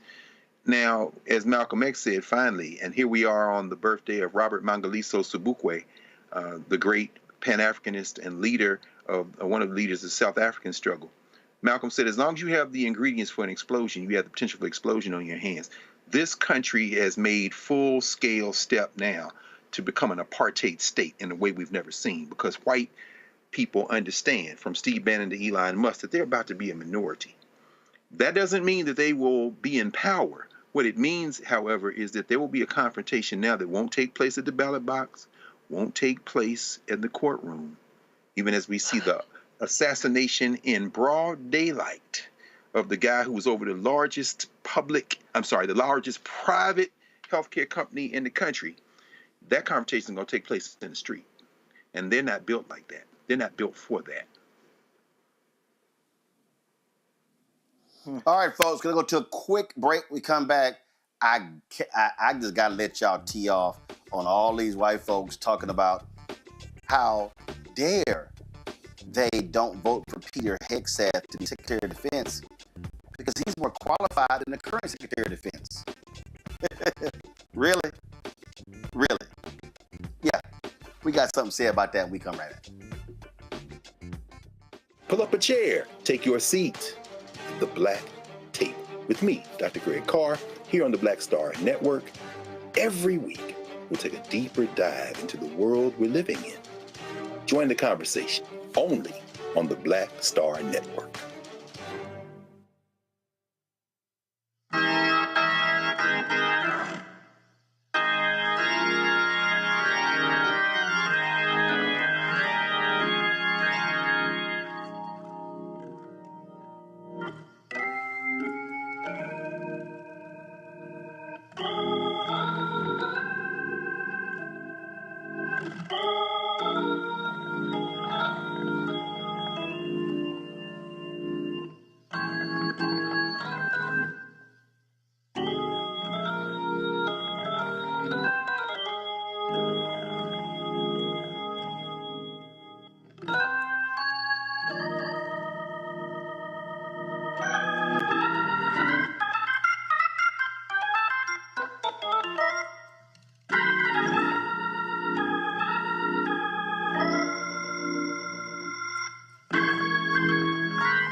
All right, folks. So all of these Republicans, especially these nutcases at Fox News, they are saying how dare these Republicans speak out against Peter Hegseth to be Secretary of Defense, and they're saying that the current Secretary of State, the Hegseth, is far more qualified. Hegseth even posted a tweet saying, we need to have a Secretary of Defense who's been in battle, who's had bullets whizzing by. Chuck Hagel, he knows that experience. Lloyd Austin, he knows that experience. In fact, all of these people assume, I love how they want to denigrate Lloyd Austin. So, just so y'all know, Lloyd Austin served in the military from 1975 to 2016. He's a retired 4-star general in the United States Army. He finished from the United States Military Academy, Auburn University, Webster University, native Mobile, Alabama. Okay, let's see here. He's commanded the United States Central Command. He's been Vice Chief of Staff of the United States Army. Forces in Iraq, Multinational Corps in Iraq, Airborne Corps, 10th Mountain Division, 3rd Brigade, 82nd Airborne Division, 2nd Battalion, 505th Parachute Infantry Regiment. Wars he's been in: War in Afghanistan, Iraq War, Operation Inherent Resolve.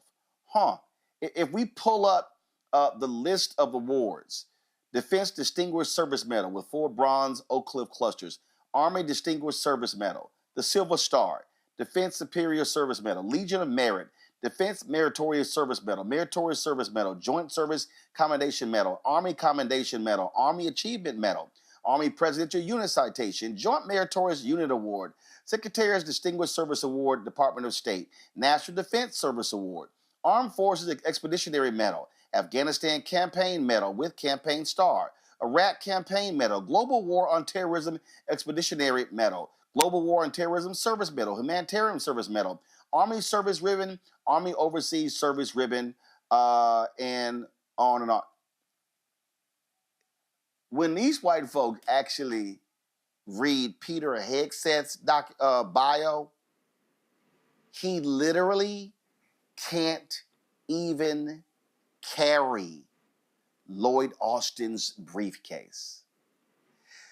If these white folks crack me up, Lauren, with their nonsense, how like Will Kane out here defending his boy Peter Hegseth for, all these Republicans voted for Lloyd Austin for Secretary of State. How dare they oppose Peter Hegseth? Player, you can't even compare Hegseth to Lloyd Austin's record. Again, Austin, retired 4-star general, the highest you can go. Hegseth, he ain't even got a star. I wish these folks go sit their punk asses down, Lauren. Yeah, part of the result of President Obama is this sort of fantasy land that some of the conservatives have created for themselves. And I thought it really started with Breitbart, which was taken over by Steve Bannon when Breitbart had a heart attack. This idea that reality isn't reality, they need that. They need to hang on to that because, in fact, the reality of it is there's plenty of qualified Black folks in the military, obviously Lloyd Austin being one of them as a 4-star. And so when you put up some Fox News host as your nominee for Secretary of Defense, and his resume is thin, and then you find out that this guy sounds as if, to me, he's an alcoholic from what the reporting is revealing. And you have a woman who reported a sexual assault, a rape to the police, which was in fact not adjudicated. The police did not continue with her allegation, but still, this is your nominee. And then, you have to live in a fantasy world to think that that type of nominee with those types of issues is somehow superior to somebody like Lloyd Austin. Living in the fantasy is the only way that you can continue this bizarre, crazy notion that you're superior. I mean, that's all they've got. And so that's what this is, in my view. It's a sad state of affairs. It is just hilarious to watch these people, Reese, tout a mediocre white man who, and then Tommy Tuberville goes, well, I don't think it's the job of the Republicans to vet the candidates. Democrats should do that. Punk ass, that's your job of a U.S. Senator to advise and consent. These people are a joke. They do not mind. They love touting mediocrity when it comes to white folks, but they want to call anybody black dumb, ignorant, and a DEI hire. Well, it's the white math. The white math puts a deviant, degenerate, incompetent, stupid motherfucker who has all kind of out of wedlock babies, multiple marriages, ain't been able to keep his dick in his pants, not even one time he was married, okay? A person who can't even manage a slush fund with 10 measly-ass employees. A person who could not manage the funds. He can't manage his alcohol intake, can't manage his personal conduct, who had to have his mama, like a little bitch, sit up there and go on TV and defend him. Imagine Lloyd Austin, grown big ass, calling in his mama to make calls on his defense. And Peter Hegseth, who got dogged out by his mama for being what she said was womanizing and an abuser. Now she coming back in reverse, of course, calling him a patriot. It must be the white man that in your mind allows you to think there's any kind of equivalence, that they're even in the same realm. They wouldn't be allowed in the same rooms, skiffs or otherwise, not the same child lines, nothing. But it's the disease and derangement of whiteness that gives people the audacity to utter Lloyd Austin's name in the same breath as that deviant and incompetent loser, Peter Hegseth. There's absolutely no reason why that man should be confirmed if they even get to a confirmation process. And we know these hoes ain't loyal Donald Trump when it comes to people. He already shopping around for a new defense secretary. So all this groveling and all of this cover that these Republicans are giving Peter Hegseth, or Pete, I don't even know if his name is Peter. I'm going to call him Peter because he seemed like a little Peter. All of this cover they're giving him is just an embarrassment to them. But these people have no damn shame. They are part of the cult at Trump, and he has all these people by the balls. The only person that might tank him is Joni Ernst, because she has her eyes on the gig. And so maybe she might whisper in a little couple ears, and she might say, let's not pick him, pick me instead. Maybe that'll happen. But if it relies on the dignity and the self-awareness of Peter Hegseth to step aside, which surprisingly Matt Gaetz had, then we in deep trouble. But don't ever, ever, ever in your life put Lloyd Austin, who has impeccably ran the Department of Defense. We can see his record now, having run the Department of Defense for the past 4 years. Don't put him in the same sentence as Pete Hegseth. That is ridiculous. I get a crack out of the fact that, Greg, let's see here. Last 4 years, ain't been no cabinet scandals. You ever had people had to resign in disgrace, didn't have to be fired, none of that sort of stuff. But hey, these little MAGA trolls, they say, oh, we want that back. Oh, so they want that chaos. But the sheer incompetence of Peter Hegseth, yeah. When your mama wrote the letter to you, and she mad it got published, your mama wrote it. We ain't said. Your mama said you were abusive to women. Man, I don't want to hear that little nonsense. And so the boys cooked, and here's the Will Kane. Let's be real. Will, I destroyed you so many times at CNN. Come on. Peter Hegseth is as accomplished at running the Department of Defense as you were at being on ESPN. You had no business talking sports on ESPN. You had no credentials to be on ESPN, and that was a joke. You know it. We all know it. You got to hook up. We know why you got to hook up. So can we please stop? That boy ain't got no business being near Secretary of Defense, and these people look like fools trying to strain themselves. They're going to pull all kind of muscles, try to convince people that he can actually run the department. Shut the hell up. Well, help me, because I thought maybe I saw yesterday that a day before, was it Stephen A. Smith that said that Trump should get a pardon? I thought. Oh yeah, I ripped that. He was on with he was on with Chris Cuomo, and Cuomo said, "Hey, you might disagree with this, but I think that Biden should pardon Trump." And Stephen A. agreed. And I said, "Both y'all crazy." I said, "Hell no, he don't deserve no damn Trump. I mean, he don't deserve no damn pardon." And I'm like, I'm not all this. Oh, we need to end all of this, move on. Then you got John Fetterman sitting there talking about, Trump needs to be pardoned for his case in New York. Hey, Fetterman, dumbass, that's a state case. And Governor Kathy Hochul, hell no, he don't deserve no pardon. I'm so sick of these people with so damn scared. Greg, go ahead. Well, no. I mean, I agree with you, but I mean, now one thing I will say that Fetterman, Cuomo, Stephen A. Smith have in common in this regard, and I'll just detour for a moment. Whoever thought I would be quoting LeVar Ball, who said Jason Whitlock that the only thing he should comment on is snacks. The only thing that Stephen A. Smith should comment on, the only thing that Stephen A. Smith should comment on is ball. Talk about ball chasing, man. Don't stray your, vocabulary, abusive vocabulary. You commit so many crimes with the vocabulary. You should save all that for ball playing. Don't get into politics, man. And of course, but the thing that they have in common is they seem to think we live in a nation. This is the fundamental mistake. I'm gonna tell you who else got mad at the idea that Hegseth would be abandoned.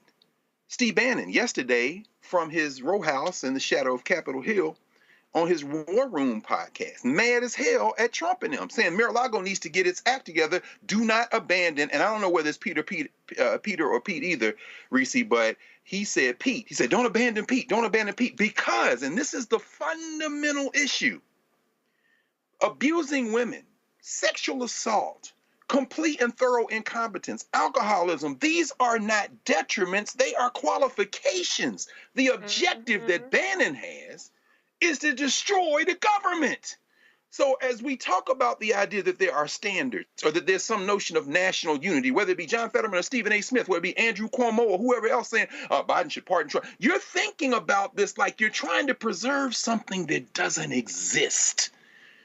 Just like the deficits that are going to explode when the Republicans give all this money to their billionaire friends and then the Democrats get back in office and try to fix it. You're trying to fix something. You're moving against a force that does not want it to be fixed. Steve Bannon, finally, is angry because these nominations are for people who will literally, if you can't destroy the Department of Education, you put WWF slap wrestler in to starve it to death, to take away its staff. If you can't destroy the folks over, whether it be the Department of Commerce or whether it be the folks who are going to control Bitcoin, the news breaking now that they're going to not have Bitcoin be regulated at all. They want the chaos because the chaos will allow them to steal with impunity. So Pete Hegseth may or may not get put out. If he gets put out and they pull DeSantis in, as Rebecca was talking about last night right there in the studio, we need to have a strategy for thinking about who we're going to fight to put in the governorship in a few years in Florida. I don't know whether any of the men servant in the starting five will be picked. I understand Wesley Hunt is on the short list. Bruh, you're a black man in the Republican Party. You're not going to be the secretary of anything, perhaps the secretary of the janitorial crew, perhaps in the Pentagon. Wesley Hunt. The point is that these people want the chaos. That is the objective. They want to implode the thing from the inside, and then they get to do whatever the hell they want. So I think we're reading it wrong when we start talking about qualifications, because the cruelty, as Adam Serwer said, is the point. The disqualifying things are qualifying things in this bizarro strategy. Well, we know how crazy deranged they are. But what y'all not gonna do, you ain't gonna impugn the integrity and the qualifications of this brilliant black man for that idiot. But also, don't you love the Republicans who talk about the elitists, the Ivy Leagues, but they keep saying he Harvard educated. They crack me up with that nonsense as well. Now, Peter, gone back with your 4-5 wives, gone back with your drinking. Because guess what? You ain't going to be Secretary of Defense. And Will Cain, you're embarrassing yourself riding for your boy. But it ain't going to happen. Just letting y'all know it ain't going to happen. Lauren, Reese, Greg, I appreciate it. Thanks a bunch. Folks, y'all, I'm here to speak tomorrow at the private memorial service for Frankie Beverly. Tomorrow would have been his 78th birthday. But right now, I'm headed to go see, just my luck. I come to the Bay Area. I hit some friends. They say, hey, we got an extra ticket to the Warriors games. And they happen to be playing my Houston Rockets. So that's just perfect. So I'm about to head on out. I'm going to go say hey to Steph Curry and my H-Town folks. Folks, we appreciate y'all watching the show. Don't forget, support the work that we do. Join our Bring the Funk fan club. Give via Cash App. Use the QR code from Stripe. This is how you can give via Cash App. Use the Stripe QR code. Send your check and money order to P.O. Box 57196, Washington, D.C. 20037-0196. PayPal, R. Martin Unfiltered. Venmo, RM Unfiltered. Zelle, RolandSMartin.com. RolandMartinUnfiltered.com. Also, be sure to download the Black Star Network app, Apple phone, Android phone, Apple TV, Android TV, Roku, Amazon Fire TV, Xbox One, Samsung Smart TV. Be sure to get a copy of my book, White Fear, How the Browning of America is Making White Folks Lose Their Minds. Available at bookstores nationwide. Get the audio version that I read on Audible. And get our latest shirt. Folks, go to blackstarnetwork.com, RolandMartinUnfiltered.com. Don't blame me. I voted for the black woman. You can also go direct for that other merchandise, RolandMartin.creator-spring.com, or use the QR code as well. Folks, I'm going to see y'all tomorrow. Have a great one. Holla! I'll be an alpha man until the day I die. I said, zoom, zoom, zoom. My brother, I love my black and gold. I got the fever down in my body, that fever down in my soul, that alpha fever.